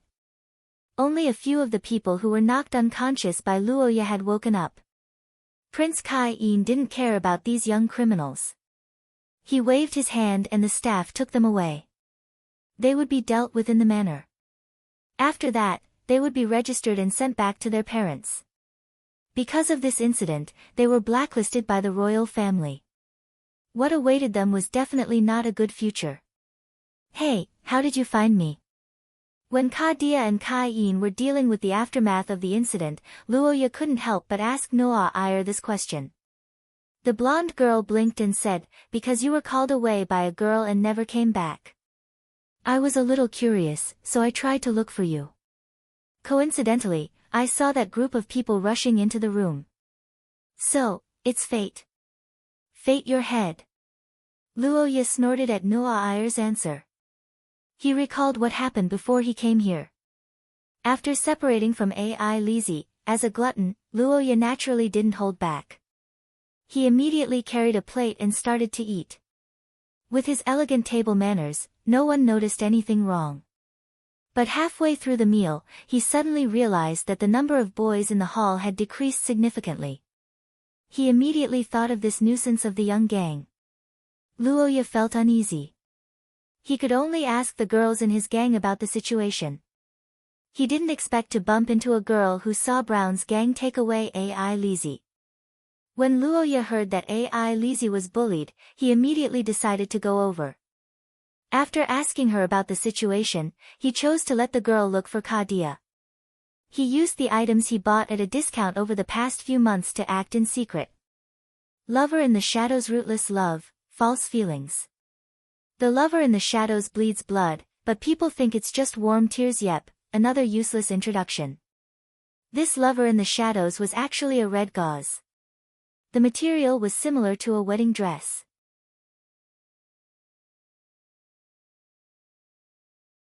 Chapter 46. Have you ever risked your life for someone else? Luoya was speechless when he saw this question on a dating app in his previous life. Bro, it's already 0202. Who do you want to risk your life for? In the modern society where individual combat was gradually being withdrawn from the stage, fighting had become a low-probability event, let alone risking your life for someone else. This was especially true in China, where public security was at the top of the world. If you ran into the police with a watermelon knife on the street, you would be held down in minutes. Who do you want to risk your life for? Luoya scoffed at this question. He also didn't believe that he would have such a day until the incident with Ai Lizzie. In the original work, this incident should have caused a decisive break in the relationship between Ai Lizzie and Luoya, but this time, because Luoya took the initiative to attack, everything was different. However, it had to be said that the price of risking your life was heavy. After beating down 12 people, Luoya's body was seriously injured. His left hand was scalded, his right palm was cut by a blade, his elbows and knees were dripping with blood, and several of his ribs were broken. Although the wound on his abdomen wasn't deep, it was indeed a stab wound. Other large and small abrasions were also innumerable. Of course, there was naturally a lot of blood, which was also the reason why Luoya fell into a coma.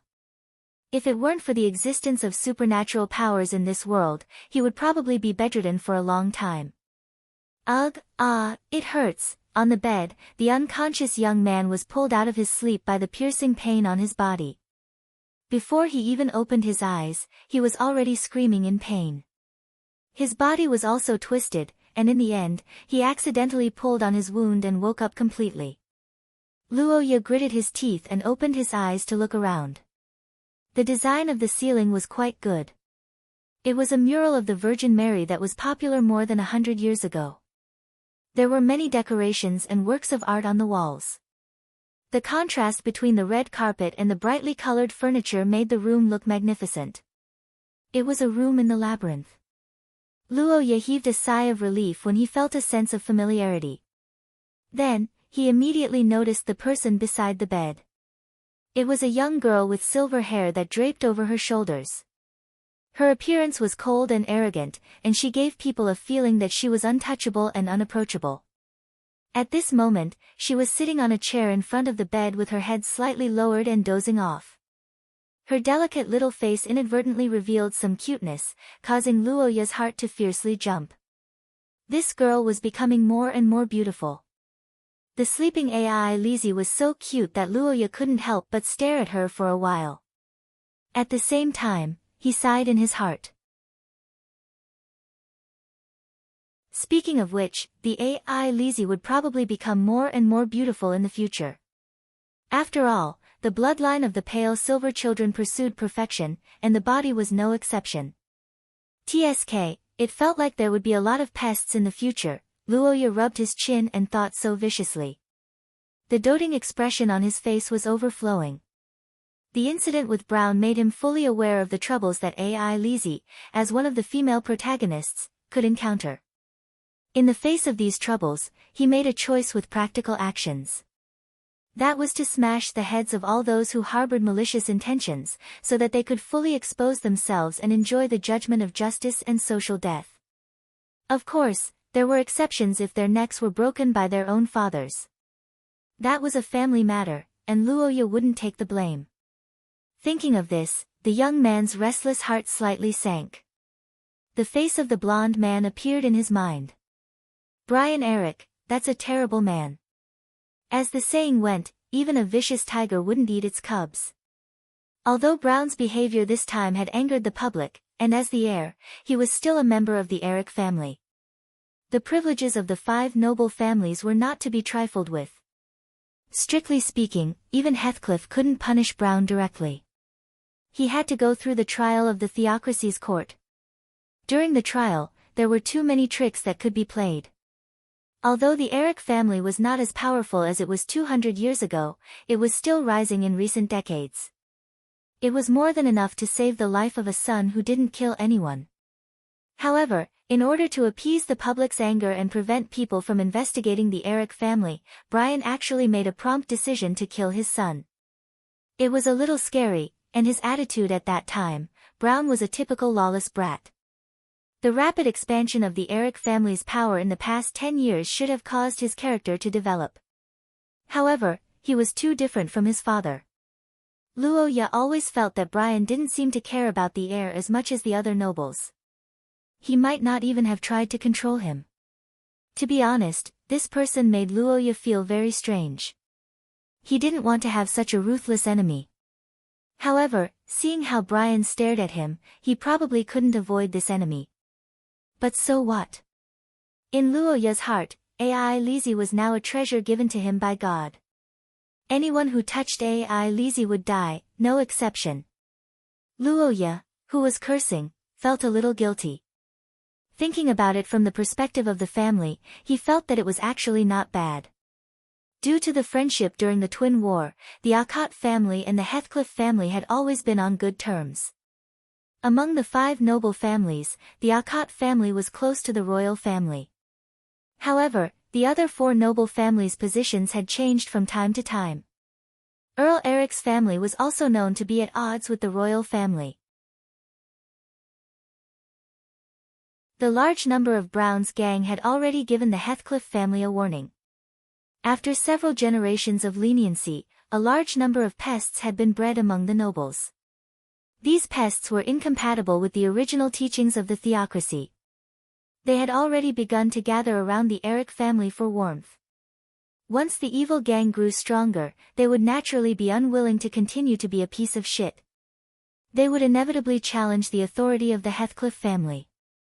This was a necessity for their own interests. Prince Kai-en should have seen this clearly through this incident. According to the plot in the game, Brown's gang might continue to grow stronger. When these dogs in human skin grew up and gained power, they would inevitably cause a disaster that would affect the entire theocracy. Wait, if I think about it this way, Noah Iyer once said that there was a riot in the theocracy. Was it because of Brown's gang? Was it a joint effort to overthrow the throne? Could it be a coup d'état? Luoya frowned as he thought about this. He deeply felt the huge impact of his victory. After this battle, Heathcliff family would probably come back to their senses.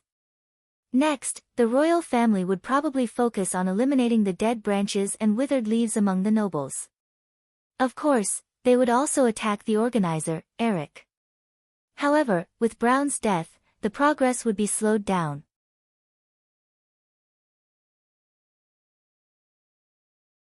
Chapter 47. Green, so green. So much, so much. This was Luo Ya's first thought after being hugged by AI Lizzie. 50,000 favorability points. What the hell? I don't think I can reach this number even if I work hard for a month. The black-haired youth looked at the green light above AI Lizzie's head and roared in his heart. But thinking about it, he didn't see any favorability points from AI Lizzie during the whole incident with Brown. Does this mean that this is the total number of favorability points? Oh, then it's fine. Luo Ya looked at his broken arms and legs and felt that the price he paid was worth it. He retracted the surprise in his heart and began to feel other feelings, such as, so soft, so warm, and so fragrant. But it's a pity that she's still too young, otherwise she would be even softer and more fragrant. Luo Ya buried his face in AI Lizzie's neck and took a deep breath. It felt 10,000 times better than sucking on a cat. He felt as though his heart was filled up, not to mention that it was accompanied by a confession. I love you, big brother. AI Lizzie said this sentence with a sobbing tone, causing Luo Ya's heart to beat violently. He felt an inexplicable itch in his heart. Big brother, do you love me? I. The sudden question stunned Luo Ya and he didn't know how to answer for a moment. AI Lizzie saw this and let go of her hand. She stood up and looked at the youth. Her red gem-like eyes met with Luo Ya's golden eyes. An uncontrollable desire overflowed from her. Luo Ya widened his eyes slightly. AI Lizzie's rare calmness and even somewhat serious expression made him know that this wasn't the time to play dumb. He could feel that the girl was actually afraid. Her fingertips were trembling slightly. She was afraid of being rejected. It should be the influence of Brown's words. Perhaps it was also the uneasiness towards the people close to her after stabbing others. But how could Luo Ya reject her? I love you too, AI Lizzie. He reached out and hugged the girl tightly. Hearing this, the silver-haired girl cried tears of joy again. Outside the room, Anna, who was peeking through the crack of the door, was tearfully looking at the two little figures sticking together. Biting her handkerchief, she gently closed the door and turned to look at the large group of servants outside. Young master and young mistress, it's done. Woo-woo. Really? Oh. Long live Miss. Now the Akot family is in the bag. A group of Luo Ya ex-AI Lizzie fans cheered when they heard the news brought by Anna. The servants on the AI Lizzie side even cried tears of joy. Anna, are you sure it's true? Of course, how could it be wrong? Anna, who was wiping her tears, immediately straightened her back in the face of other people's doubts. She told the story of how the two of them confessed their love to each other on the bed in full detail. The servants heard Anna's words and screamed repeatedly. But, considering young master and young mistress age, could it be just familial love? Maybe, but young master and young mistress are such precocious children. There should be more elements of love involved.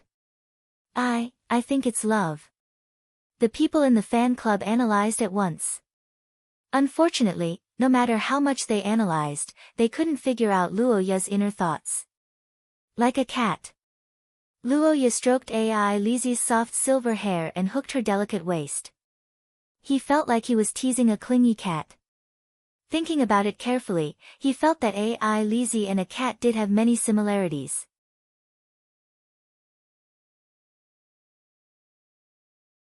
Chapter 48. Late at night, Brian Eric was walking in the corridor of Eric's mansion in St. Dew. His footsteps echoed in the silent building.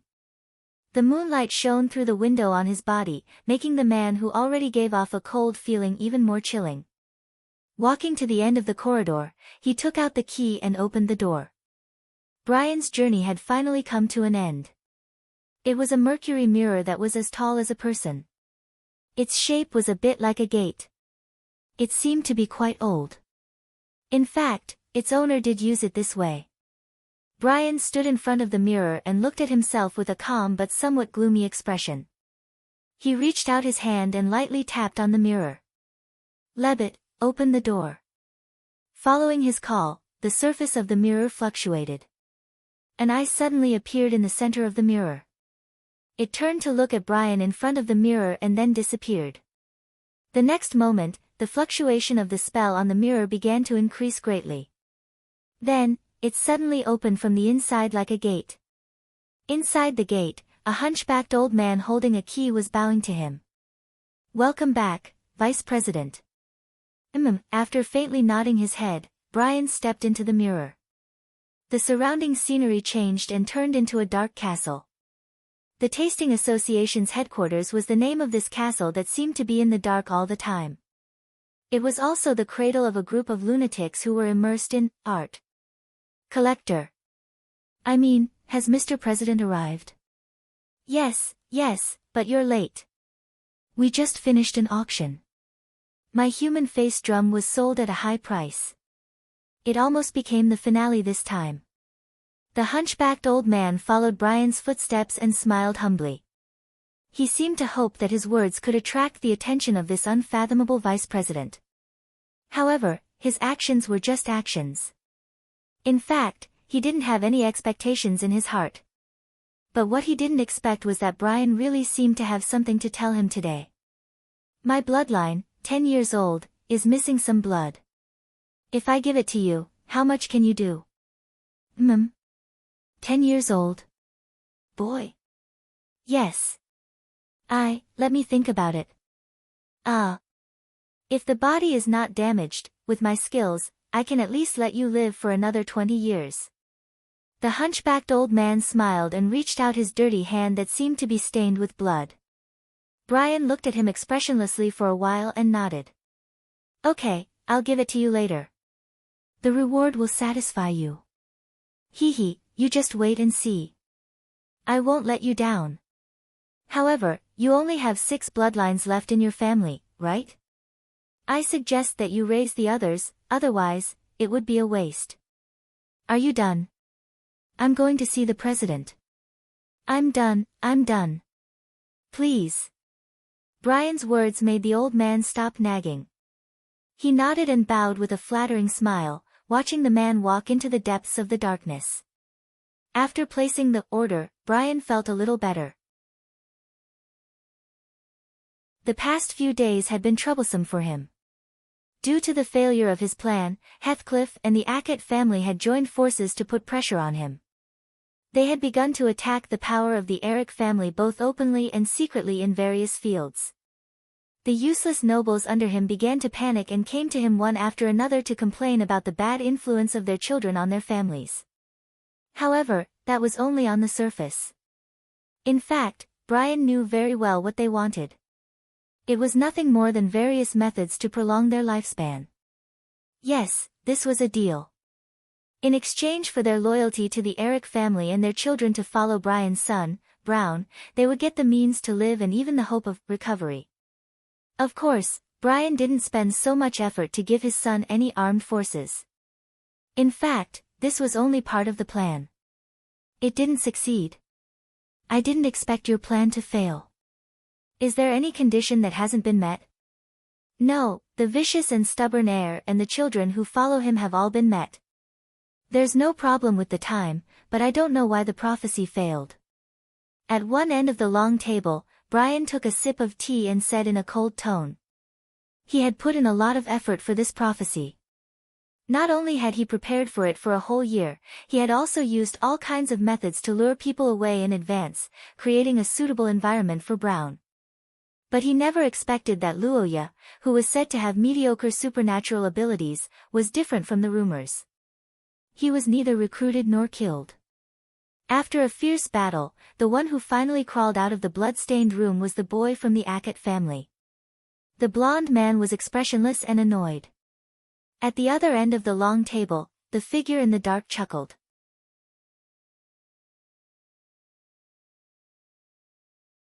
Chapter 49. A.I. Lizzie spent one of the happiest days of her life in Akkot. Ever since she was young, AI Lizzie's time with the people she loved was very short. Her father, Rant, was very busy with the knight's office and rarely came home. Since young, AI Lizzie spent every boring day with the servants. After her father left her, she was adopted by Marquis Akot, who was under her father's protection. AI Lizzie didn't have a good impression of Marquis Kadia at first. After all, no matter how reasonable she was, it was difficult for AI Lizzie to get close to Kadia, who was one of the reasons for her father's death. That was why AI Lizzie was very polite when she saw Kadia. Polite, but distant. That was the limit of what AI Lizzie could do. It was the same when she saw him. AI Lizzie recalled the first time she saw Luoya. At that time, she had already heard of Luoya's various misdeeds. When they first met, she was actually afraid. She was afraid that he would be like the people who bullied her before and become her new nightmare. But this time, the girl was completely wrong. Luoya's doting towards her was far beyond AI Lizzie's imagination. AI Lizzie had never had siblings, but from what she knew, even siblings of the same mother wouldn't be able to do this, let alone an adopted child like her. Was there a purpose? AI Lizzie had thought about it seriously before. She had also eavesdropped on the servants' discussions, and the only conclusion she got was that this body was passable. Was it? Was it a body? If that was the case, then it didn't matter. AI Lizzie, who yearned for affection, thought so. For Luoya, who had been the best to her in her life, entrusting her body to him didn't seem like a big deal. It was more like a reasonable reward.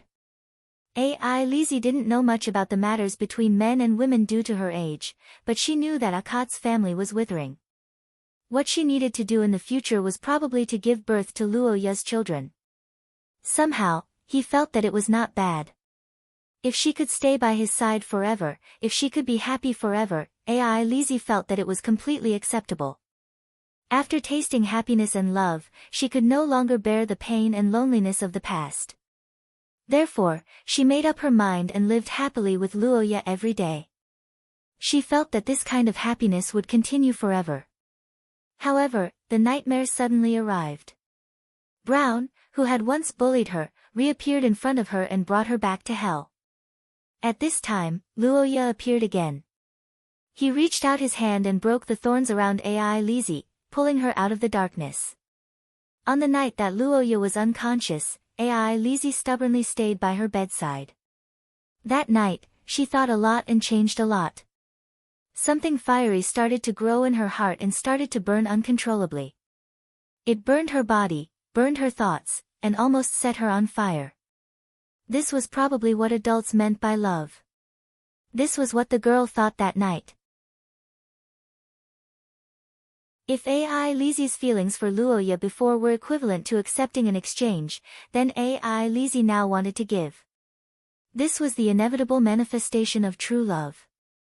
Body, heart, feelings, everything AI Lizzie wanted to give to the person she loved the most. This kind of impulse was hard to control, so she couldn't help but confess. She also received the response she imagined. That moment was the happiest moment in AI Lizzie's life. Originally, AI Lizzie should have been satisfied with this, but during her conversation with Luoya, some things made AI Lizzie seriously think about it. That was the follow-up problem and the future of Akot's family. Luoya forbade AI Lizzie from blaming herself, but it was also a fact that the Akot family was at odds with Count Eric's family because of her. In addition, Luoya had already replaced her as the new target of the Eric family.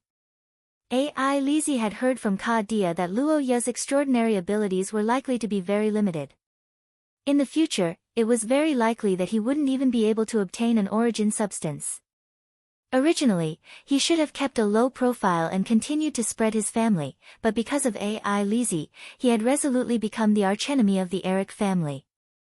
He had walked into the whirlpool of power struggles and put himself in danger.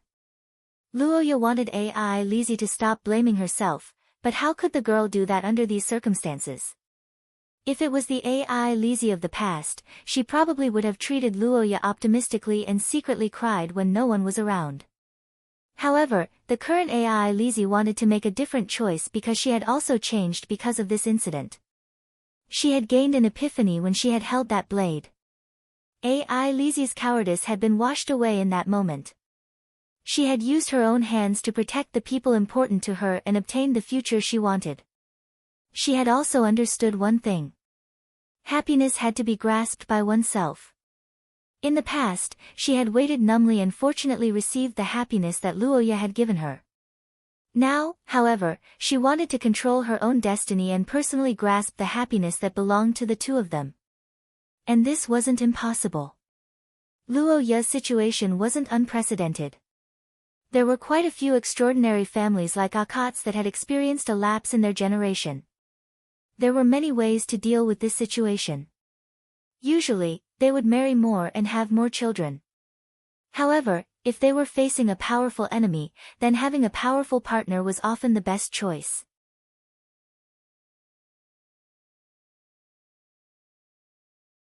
Chapter 50. It's time to change something. The black-haired boy's eyes lit up as he stroked the neatly arranged boxes of gold coins on the table. In the past few days, Luoya had made a fortune. Since yesterday morning, which was the second day after the incident, carriages and horses had gathered outside the Akate family's labyrinth. One by one, the nobles rushed to this usually feared mansion and sorrowfully asked about the situation of Luoya and Ai Lizzie. These people weren't vassals of the Akate family, nor were they friends of Kadia. They all had a common identity, which was that they were the parents of the members of Brown's gang. The incident of Brown's gang had now become a big deal. Although the leader, Brown, had been killed by Earl Brian, they were still discussing how to deal with the group of youths who followed Brown. Not every family was as cold-blooded as the Eric family. Most of the nobles were willing to pay the price for their children, and there were even a few families who didn't know about the Eric gang. Now that the incident had been exposed, these nobles were shocked, but they were also trying to find a way to make up for it. After all, the Akate family's young master didn't beat them up for nothing. Something big was going to happen, even if their own children were in a worse state. Therefore, since yesterday, various families had been fighting to pay for the medical expenses. Of course, those who performed well couldn't avoid acting out the drama of crying and blaming themselves, and swearing to the heavens that they would break their children's legs when they returned. However, Luoya didn't think it was necessary. He thought about it seriously and felt that the legs of the people who fought with him had already been broken. In the past, these guys used to follow the Eric family. Now, not only did the Eric family lose a son, their reputation was also greatly damaged. It could be said that this was the golden time for poaching. Under such circumstances, Heathcliff and the Akate family decided to divide and disintegrate the enemy's forces. Luoya could be said to have inadvertently created a breakthrough, causing the power of the Eric family to fall rapidly. As for the things sent over, Kadia waved his hand and directly handed them over to Luoya and Ai Lizzie. Luoya was overjoyed when he heard his father's decision. He didn't expect that his father didn't go through the traditional procedure of deducting his red packet money. One must know that Luoya didn't lack anything, but in fact, he was lacking in gold. The system was really a gold pig. Yesterday, Luoya noticed that the system activated again. The first battle in anger, in a dark room, a cold blade used to defend the righteousness in your heart, 30% discount for the entire event area, silver wings to liberate, you have released the silver bird from its cage. It will spread its wings and fly. Nothing can stop it. 40% discount for the entire event area, stackable. Originally, Roha was very disdainful when he saw the 30% discount, but when he saw the 40% discount, his whole body was filled with excitement. 40%, it's to give it. Even the monthly discount was 50%. Damn it, I'll buy it. Luoya clicked on the so-called special event area and received another surprise. There were actually a lot of things this time. There were only 2 items per month, but this time, there were actually 10 items. Unfortunately, because it was a special event, the duration was a little short, only a week. Even so, Luoya was very happy because he happened to have money. The nobles were very generous in order to get their families out of this mess. The small ones ranged from a few hundred to a few thousand gold coins. In total, Luoya received more than 10,000 gold coins. However, this wasn't the end. One of Luoya's old friends came to see him again. It was President Alvin, who made a meritorious contribution to the acquisition of the Requiem lamp. It had been a few months since Alvin was promoted to the president of the Holy Capital headquarters in St. Meister. He had just finished his work when he heard that something big happened at the princess' birthday banquet. Through Serofia's news network, he quickly learned the details of the matter. He hurriedly came to see Luoya with all kinds of healing medicines, tonics, and gold coins. Luoya was not only a benefactor to him, but he was also an important partner in the future. If something bad happened to him, he wouldn't be able to get anything good from the Akut family. As for what he did, what would the Eric family think? It was none of his business. Anyway, he was a Rosetta, and Serofia was his master. Even if the Eric family didn't like him, there was nothing they could do. Luoya personally got up to meet this middle-aged businessman who had a good relationship with him.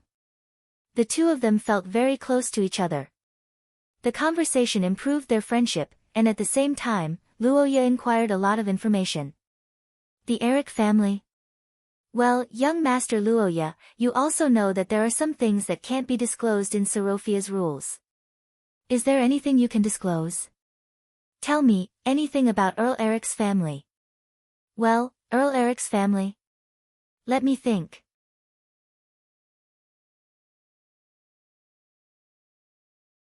Chapter 51.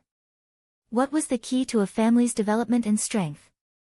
There were many answers to this question, but if one had to be chosen, it would be the governance of the territory. The governance of the territory was the source of a family's prosperity because even if the family members were extraordinary geniuses, they still had to rely on the taxes collected from the governance of the territory. If their governance was muddle-headed, then the quality of life of the people in the territory would decline. If they were cruel, then the people would migrate. If they performed well, then the refugees would settle down. Therefore, to measure whether a lord was qualified or not, the increase or decrease of the population was the best reflection of the problem, and this was one of the things that Serofia investigated. But how to investigate? She couldn't count them one by one, right? Serofia's method to solve this problem was to calculate the statistics of commodities, which was indispensable to everyone's life, but most people had to buy it from merchants. Salt. People couldn't not eat salt. This was caused by their physiological structure, especially in this era where most people were engaged in manual labor. If they didn't eat salt, they would have no strength at all. Earl Eric's territory is not a salt producer. All the salt has to be bought from merchants and sold to the people, so we are very confident in this data. There will never be a major mistake. According to our analysis, the total amount of salt purchased by the Earl's territory has been slowly increasing over the past few decades. It is basically the same as an area without war. From this data, although the governance of the Earl's territory is good, it is still average. Normally, under such circumstances, Earl Eric's family should be ordinary, but the reality is that Earl Eric's family has risen strongly in the past few decades and once again became one of the top 5 families. They have a great influence on the nobles of the entire theocracy, even surpassing the Akut family, which is completely opposite to your prediction. Yes, that's why I said it's strange. Arvin showed a puzzled expression, and Luoya was also a little silent. The rise of a family doesn't need to talk about other things, but it needs more money. Earl Eric's territory hasn't improved for many years, so where did the money come from? Although the head of the Eric family is an extraordinary, I haven't heard of any secret methods to make money. It's better to say that they are all very low-key, but their forces are indeed constantly expanding. In summary, young Master Luoya, I think, you should be more careful. The black-haired boy nodded with a solemn expression after listening to his reminder, which was rare for him to be serious. Thank you for your kindness, President Alvin. I will be careful. Apart from these, can you think of anything else? Well, I've only read the internal report. How about this? I'll go back and look through Eric's family records. Maybe I can find something new. Great, I'll pay the right price. Ha, there's no need. As long as you have something that you can't keep at home, you can come and sell it to me. I'll be so happy that I'll wake up from my sleep. Luo Ye smiled bitterly when he heard the middle-aged merchant's words. He thought to himself that if there was really no other way, he could sell some exquisite items from the favorability exchange area to him. After chatting for a while, Alvin left. After that, Luo Ye went to Kadia to find out more about the Eric family. He didn't expect Kadia to give him an internal Eric family research report, which refreshed Luo Ye's understanding of his family. In the past, the Akot family had lived in a mansion filled with servants, so he couldn't feel it. However, in reality, the Akot family's military prowess was quite good. Not only did they have their own regular army, but they also had a militia of over 3,000 people.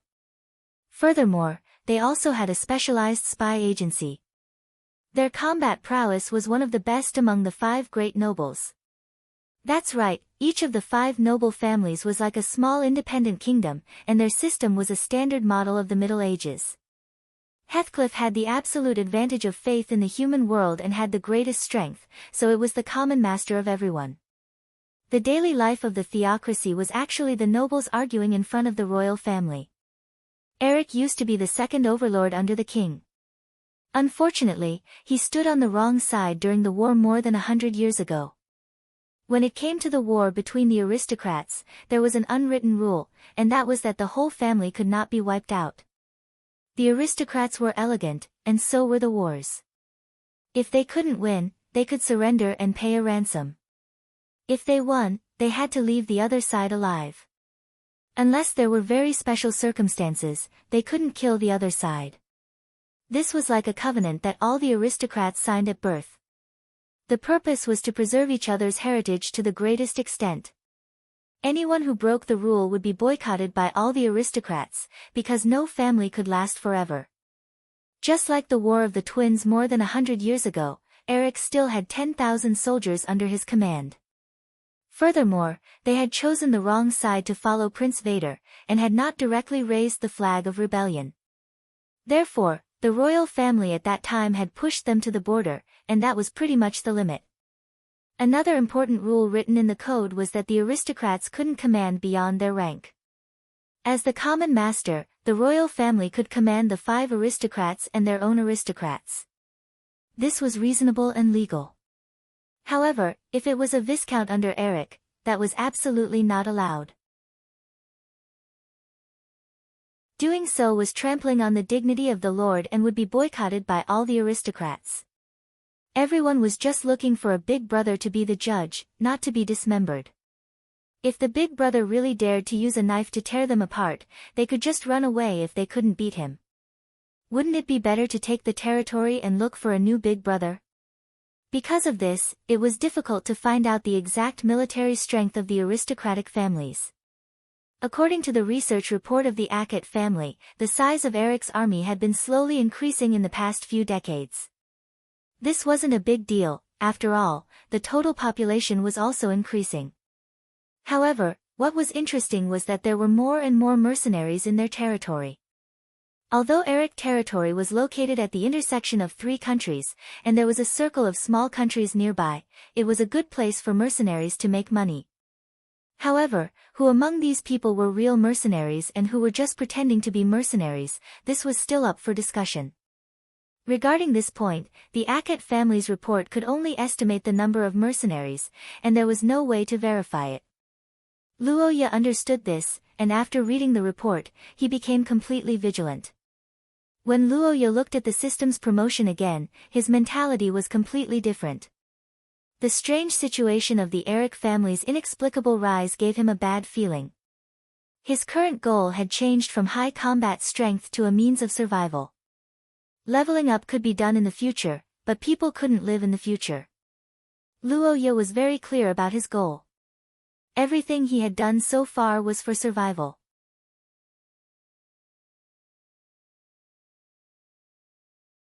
Chapter 52. 9 out of 10 things in life didn't go your way, but there were a few that were especially hard to bear, such as his father getting married, and his adopted sister getting married. Mr. Luoya was only 10 years old, but he had experienced the vicissitudes of life. He had seen the beautiful world of socialism and experienced the extravagant lifestyle of the feudal nobility. On the outside, he looked like a cute little boy, but on the inside, he had the mentality of a 40-year-old father. So when Ai Lizzie said that she was starting to cultivate as a bride, Luoya was dumbfounded. He had even forgotten that Ai Lizzie still needed to get married. The world Luoya lived in wasn't like the modern world. Due to diseases, wars, and other factors, the human world's population hadn't reached saturation, or rather, it was in a state where there was a huge shortfall. Under such circumstances, countries naturally encouraged more children, and the theocracy, as the ideological tower of the human world, had even written the idea of having more children in their teachings. So the people of this world married at a very young age. It was a bit like the Middle Ages in Luoya's previous life. Commoners became mothers at 14 or 15, and it was normal for commoners to become mothers at 17 or 18. Nobles could get married a little later, but most of them were already married and had children at the age of 17 or 18. As for those who were over 20, they were considered old maidens. In Luoya's previous life, they were considered old leftovers. Of course, this was the standard for commoners. It was a different standard for extraordinaries. Since extraordinaries' bodies were greatly altered by magic, their lifespan would be increased or decreased by varying degrees, so they couldn't be lumped together. But even so, many people were already grandfathers by the age of 50. In this strange world, having a prosperous family wasn't a burden at all. It was actually a good thing. Every additional member was an additional contribution. At the very least, the fertility rate would increase. According to probability, there was a higher chance of producing an SSR. This was especially true for aristocratic families with few members. If they had a stallion head, they would have to pray for Shia's blessing. The reason was simple: the more ancient a noble family was, the lower their fertility rate. It wasn't that there was a problem with the ancient family's abilities. In the end, it was a problem with the system, or rather, the rules. To put it simply, there was no freedom to love. Everything was decided by the parents and arranged by the matchmaker. It was a proper transaction marriage. This kind of situation was very common among the nobles in this world. Before the couple got married, they might have only danced once at the banquet. This kind of marriage with zero foundation was quite metaphysical. Some families would first fall in love with each other after forming a family, and the two would unexpectedly get along well with each other. Naturally, they would be able to obtain happiness. However, other than these dogs, most families were barely able to hold on, and some even completely broke down between husband and wife. The fertility rate was naturally not high. What Luoya was worried about was that Dia would give the young Ai Lizzie such a thing. Ai Lizzie was about to turn 8 years old. Logically speaking, it was time for her to think about this aspect and make arrangements early. Dia adopted her in the beginning with the intention of giving her a good background and helping her find a good husband. Now that Ai Lizzie had begun to cultivate as a bride, could there be rumors in this regard? Luoya was worried about two unrelated matters. For a moment, he was as anxious as an ant on a hot pan. Send Ai Lizzie out? How could that be? Without Ai Lizzie, this grandpa sucks. Cough. Where would this grandpa's favorability come from? Besides, who would he give it to? The black-haired young man slammed the bed as he thought of this and gritted his teeth in anger. No, definitely not. Letting Ai Lizzie get engaged to those nobles, wouldn't that be sending a lamb to the tiger's den? If you ask me, there aren't many nobles who are good, except for me. Luoya, who had removed himself from the ranks of the corrupt nobles, spoke righteously. Once again, he was determined to use all means possible to keep Ai Lizzie by his side. He also made the decision to use all means possible to prevent Ai Lizzie from getting engaged to him. Wait, Let's not talk about AI Lizzie for now. Don't tell me I have such a thing on me as well. Luoya, who was thinking about political marriage, began to think deeply. Then, he shook his head and laughed. How could that be? Ha, if you did, how could I not know? With a face full of smiles, Luoya continued to think about how to keep AI Lizzie in the Akot family. On the other side, in front of the entrance, the carriage with the family emblem of the Holy Winged Shield had already stopped. Every time you see me, your face is so stiff. Why do you hate me so much? In the guest hall, Noa Iyer greeted with a smile. She gave an appropriate evaluation of Luoya's stiff smile. The young man who was smiling out of politeness heard this and his stiff expression slowly faded away. This is a misunderstanding. You are the one and only princess of the Saint Mestre Empire. Many people want to see you but can't. It is my honor to have you take the initiative to visit me.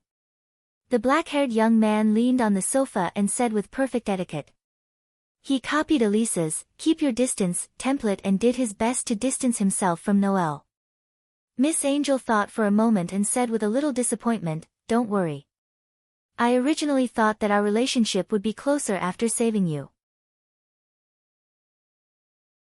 Looks like I was thinking too much."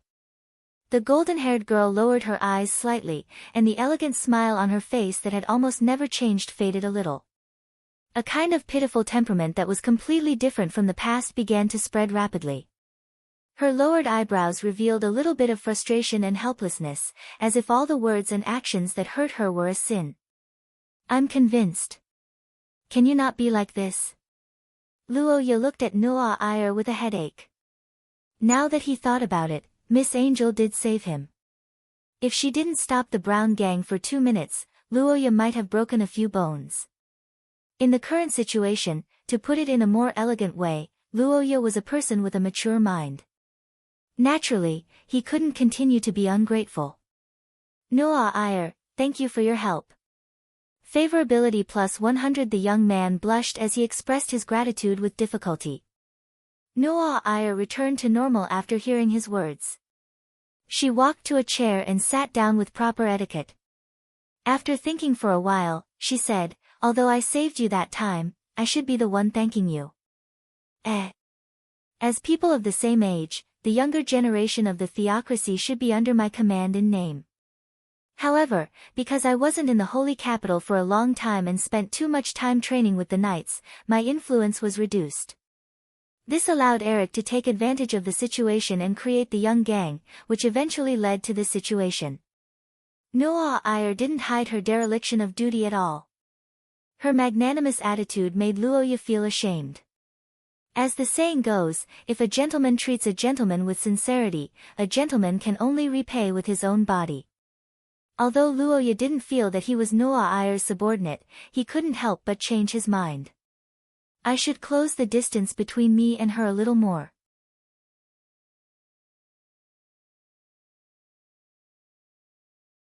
Chapter 53. Luoya felt that as a man, it was inappropriate for a girl like Noa Iyer to shoulder all the responsibility. What Noa Iyer said before was what he should have done. Originally, Noa Iyer, Brown, and Luoya were divided into 3 families. However, due to various reasons, the 2 families neglected each other. In addition, the Eric family had ulterior motives, which led to this young men's party. After thinking about this problem, he couldn't help but start to comfort Noa Iyer. Actually, I am also responsible for this matter. If I didn't get sick last year, things wouldn't have turned out like this. This isn't your negligence alone, so you don't have to blame yourself. Luoya's words didn't get the response he expected. The boy waited for 2 seconds and looked at the girl with a puzzled expression. What's wrong? Why aren't you talking? No, nothing. I'm just a little surprised that you would comfort me. I'm just telling the truth. Noa Iyer's blue eyes looked deeply at the boy and started to feel puzzled. Luoya's behavior always had a strange contradiction. Through various signs, he didn't hate Noa Iyer and even thought highly of her. However, there was always a strange sense of alienation. Why did he feel this way? What was the reason? Favorability plus 100 intro right, where's AI Lizzie? I thought she would be here to accompany you. Did she go to rest? Noelle looked around and casually asked this sentence. She didn't expect Roja to be silent. After a long time, the youth squeezed toothpaste and said, AI Lizzie went to the housekeeping class. I didn't ask for the details. Ha, ha ha ha ha. Thinking about the so-called bride training, Luoya let out a forced laugh. Noah Iyer was slightly puzzled. From an outsider's point of view, AI Lizzie was super fond of Luoya. Why would she throw him aside for some housekeeping class? Wait, when I passed by the courtyard, there was a weak and repeated curse reaction in the room at the southwest corner. So that's why. Is that girl practicing? The blonde girl pondered and suddenly understood. She looked at the lonely Luoya and shook her head. Forget it, it's better for the person involved to say it himself. It's not tactful to overstep my boundaries and it's not good for me. Noah Iyer looked at Luoya like a hawk staring at its prey. In the next moment, his body trembled and quickly returned to his normal state. No, it's too early to indulge in desire. Sigh, I really want to step on him and make him show a pleading expression. Is this the feeling of sinners before they commit atrocities? Noah Iyer stared at Luoya, who noticed her gaze and became more and more vigilant. She felt that Luoya was really sent to seduce her to commit a crime. It could also be Shiya's test for her. In short, every time she saw Luoya, her desire to bully him would erupt. You, to me, are really a dangerous thing. What? Luoya panicked when he realized that Noah Iyer was staring at him with a red face and her gaze was becoming more and more strange. He was still recuperating and Noah Iyer was an entire source level higher than him. If this sadist suddenly acted up, he would be at her mercy. Miss Noah Iyer, control yourself. Haven't you always been like this? You can do it now. I believe in you. It's obviously because of you that I became like this. How dare you say that? How the hell did I seduce you? Tell me, I'll change. Luoya, who was inexplicably called a slut, was so angry that his face turned red. Miss Angel's eyes became more and more watery. She got up and leaned over. She reached out her hand and gently stroked the boy's chest. An ambiguous expression appeared on her face. What about the thing I said before? Have you considered it? What thing? The itchy feeling on his chest made Luoya's body a little stiff. He braced himself and asked. Noah Iyer smiled. Of course it's to follow me. How about being my subordinate in the future? Be with me every day.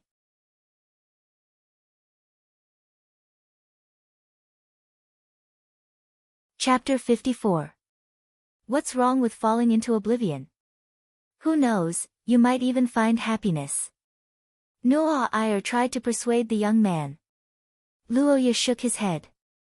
That might be the case, but there are many kinds of happiness. I want happiness that I can grasp with my own hands. Although it's easy to obtain happiness from charity, it's also easy to lose. You know that I'm not that kind of person. Sometimes, the situation makes it hard for one to act independently. What you said makes sense. Looks like my persuasion failed again. You've really hurt my confidence. Noah Iyer straightened up and sighed. She looked like a child who was upset because she didn't get a new toy, but then she smiled. However, although you rejected me, the reason is not bad for a man. Thank you. Speaking of which, did you come all the way here just to tell me this? No, actually, I'm here to give you something. Consider it a personal gift from the royal family to you. There's a reward for fighting at your birthday party. Are you angels? Wait, it seems like it's true, Luoya complained in his heart. Noah Iyer turned around and took out a gift box. Do you want to open it? Or do you want to open it yourself? It's okay. You can open it. Luoya looked curiously at the long wooden box in Noah Ayer's hand. The box was completely black. It should be made of a very strong black ironwood. This kind of material was usually not used as a gift box because it was too heavy. Black ironwood was as hard as steel, but it was heavier. Noah Ayer might be able to hold it easily, but if it was a normal person, they would have to lift it with both hands. What is it? Luoya looked at the angel with anticipation. She smiled and gently pulled out a ribbon to open the heavy wooden box. The moment the box was opened, Luoya seemed to see a sword flash shooting out. It made his eyes hurt. The black-haired young man couldn't sit still any longer. He got up and went closer to take a closer look. The black ironwood box looked inconspicuous on the outside, but the inside was unexpectedly gorgeous. The inside of the box actually depicted a painting. In the center of the box, there was a holy and solemn angel standing with his eyes closed, surrounded by a group of armed people. The outermost circle was darkness. It should be a narrative painting, but Luoya couldn't remember the specific story. But that wasn't important. What was important was the cold light wrapped in the white silk in the box. This is a short sword. Wait, could this be? That's right, the saint's dagger, 12 wings. The smiling Noah Ayer calmly said the name of the black dagger, which stunned Luoya again. She unconsciously sat up straight. The saint's dagger, 12 wings. This weapon was really too famous. Luoya couldn't be blamed for being ignorant. If he were to use something from his previous life as an analogy, this weapon would be similar to the spear of Longinus. Although the main god of the goddess of primordial was Shia, the real decision-maker was actually the angel. It was said that in the Lost Era, when humans didn't have the ability to record, they could only rely on word of mouth to tell the later generations about the important events they had experienced. In the poem, the long poem of Ida, that had been passed down for thousands of years, there was a passage like this. The people who found the lake found the dead moon. Darkness and decay chased after them, so they were restless, confused, and crazy. They fought and devoured each other until light and flame came from the sky and hit the feet of the praying people. The 12 wings fell to the ground and turned black. The saints held it high and shouted, and the blood claws on all sides retreated. Well, it smelled like a dark fairy tale. It might seem strange in the eyes of modern people, but this was actually the oldest way humans recorded information. There were many different opinions about what the poem was about, but many people believed that the 12 wings were some kind of weapon. After the advancement of human civilization, many people began to explore according to the poem, hoping to find clues from these vague records. The most famous of them was the ancient Austin Empire. Thousands of years ago, the vast ancient Austin Empire was said to have obtained these 12 feather-like weapons. Later, they were given to the nobles. After the Turin Rebellion, humans migrated to the west, and the empire was destroyed. Most of these 12 legendary weapons were lost in the long river of history. Legend said that 5 of them were preserved in the theocracy of Saint Maester. They were given to the first 5 noble masters who had made great contributions to the establishment of the theocracy. After the masters of the 5 noble families died, the sacred weapons were taken back, and they were rarely released. The last patriarch of the Achaite family who received this sacred object was Ponte Achaite more than 100 years ago. After the end of the Gemini War, Heathcliff gave him one of the 12 wings to thank him for his contribution and made him a saint. Since then, this object had never left the headquarters of the theocracy for more than 100 years. This? For me.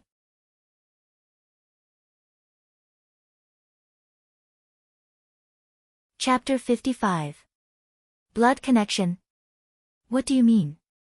It's the literal meaning. Don't worry, I know you don't have any experience. Just follow my guidance.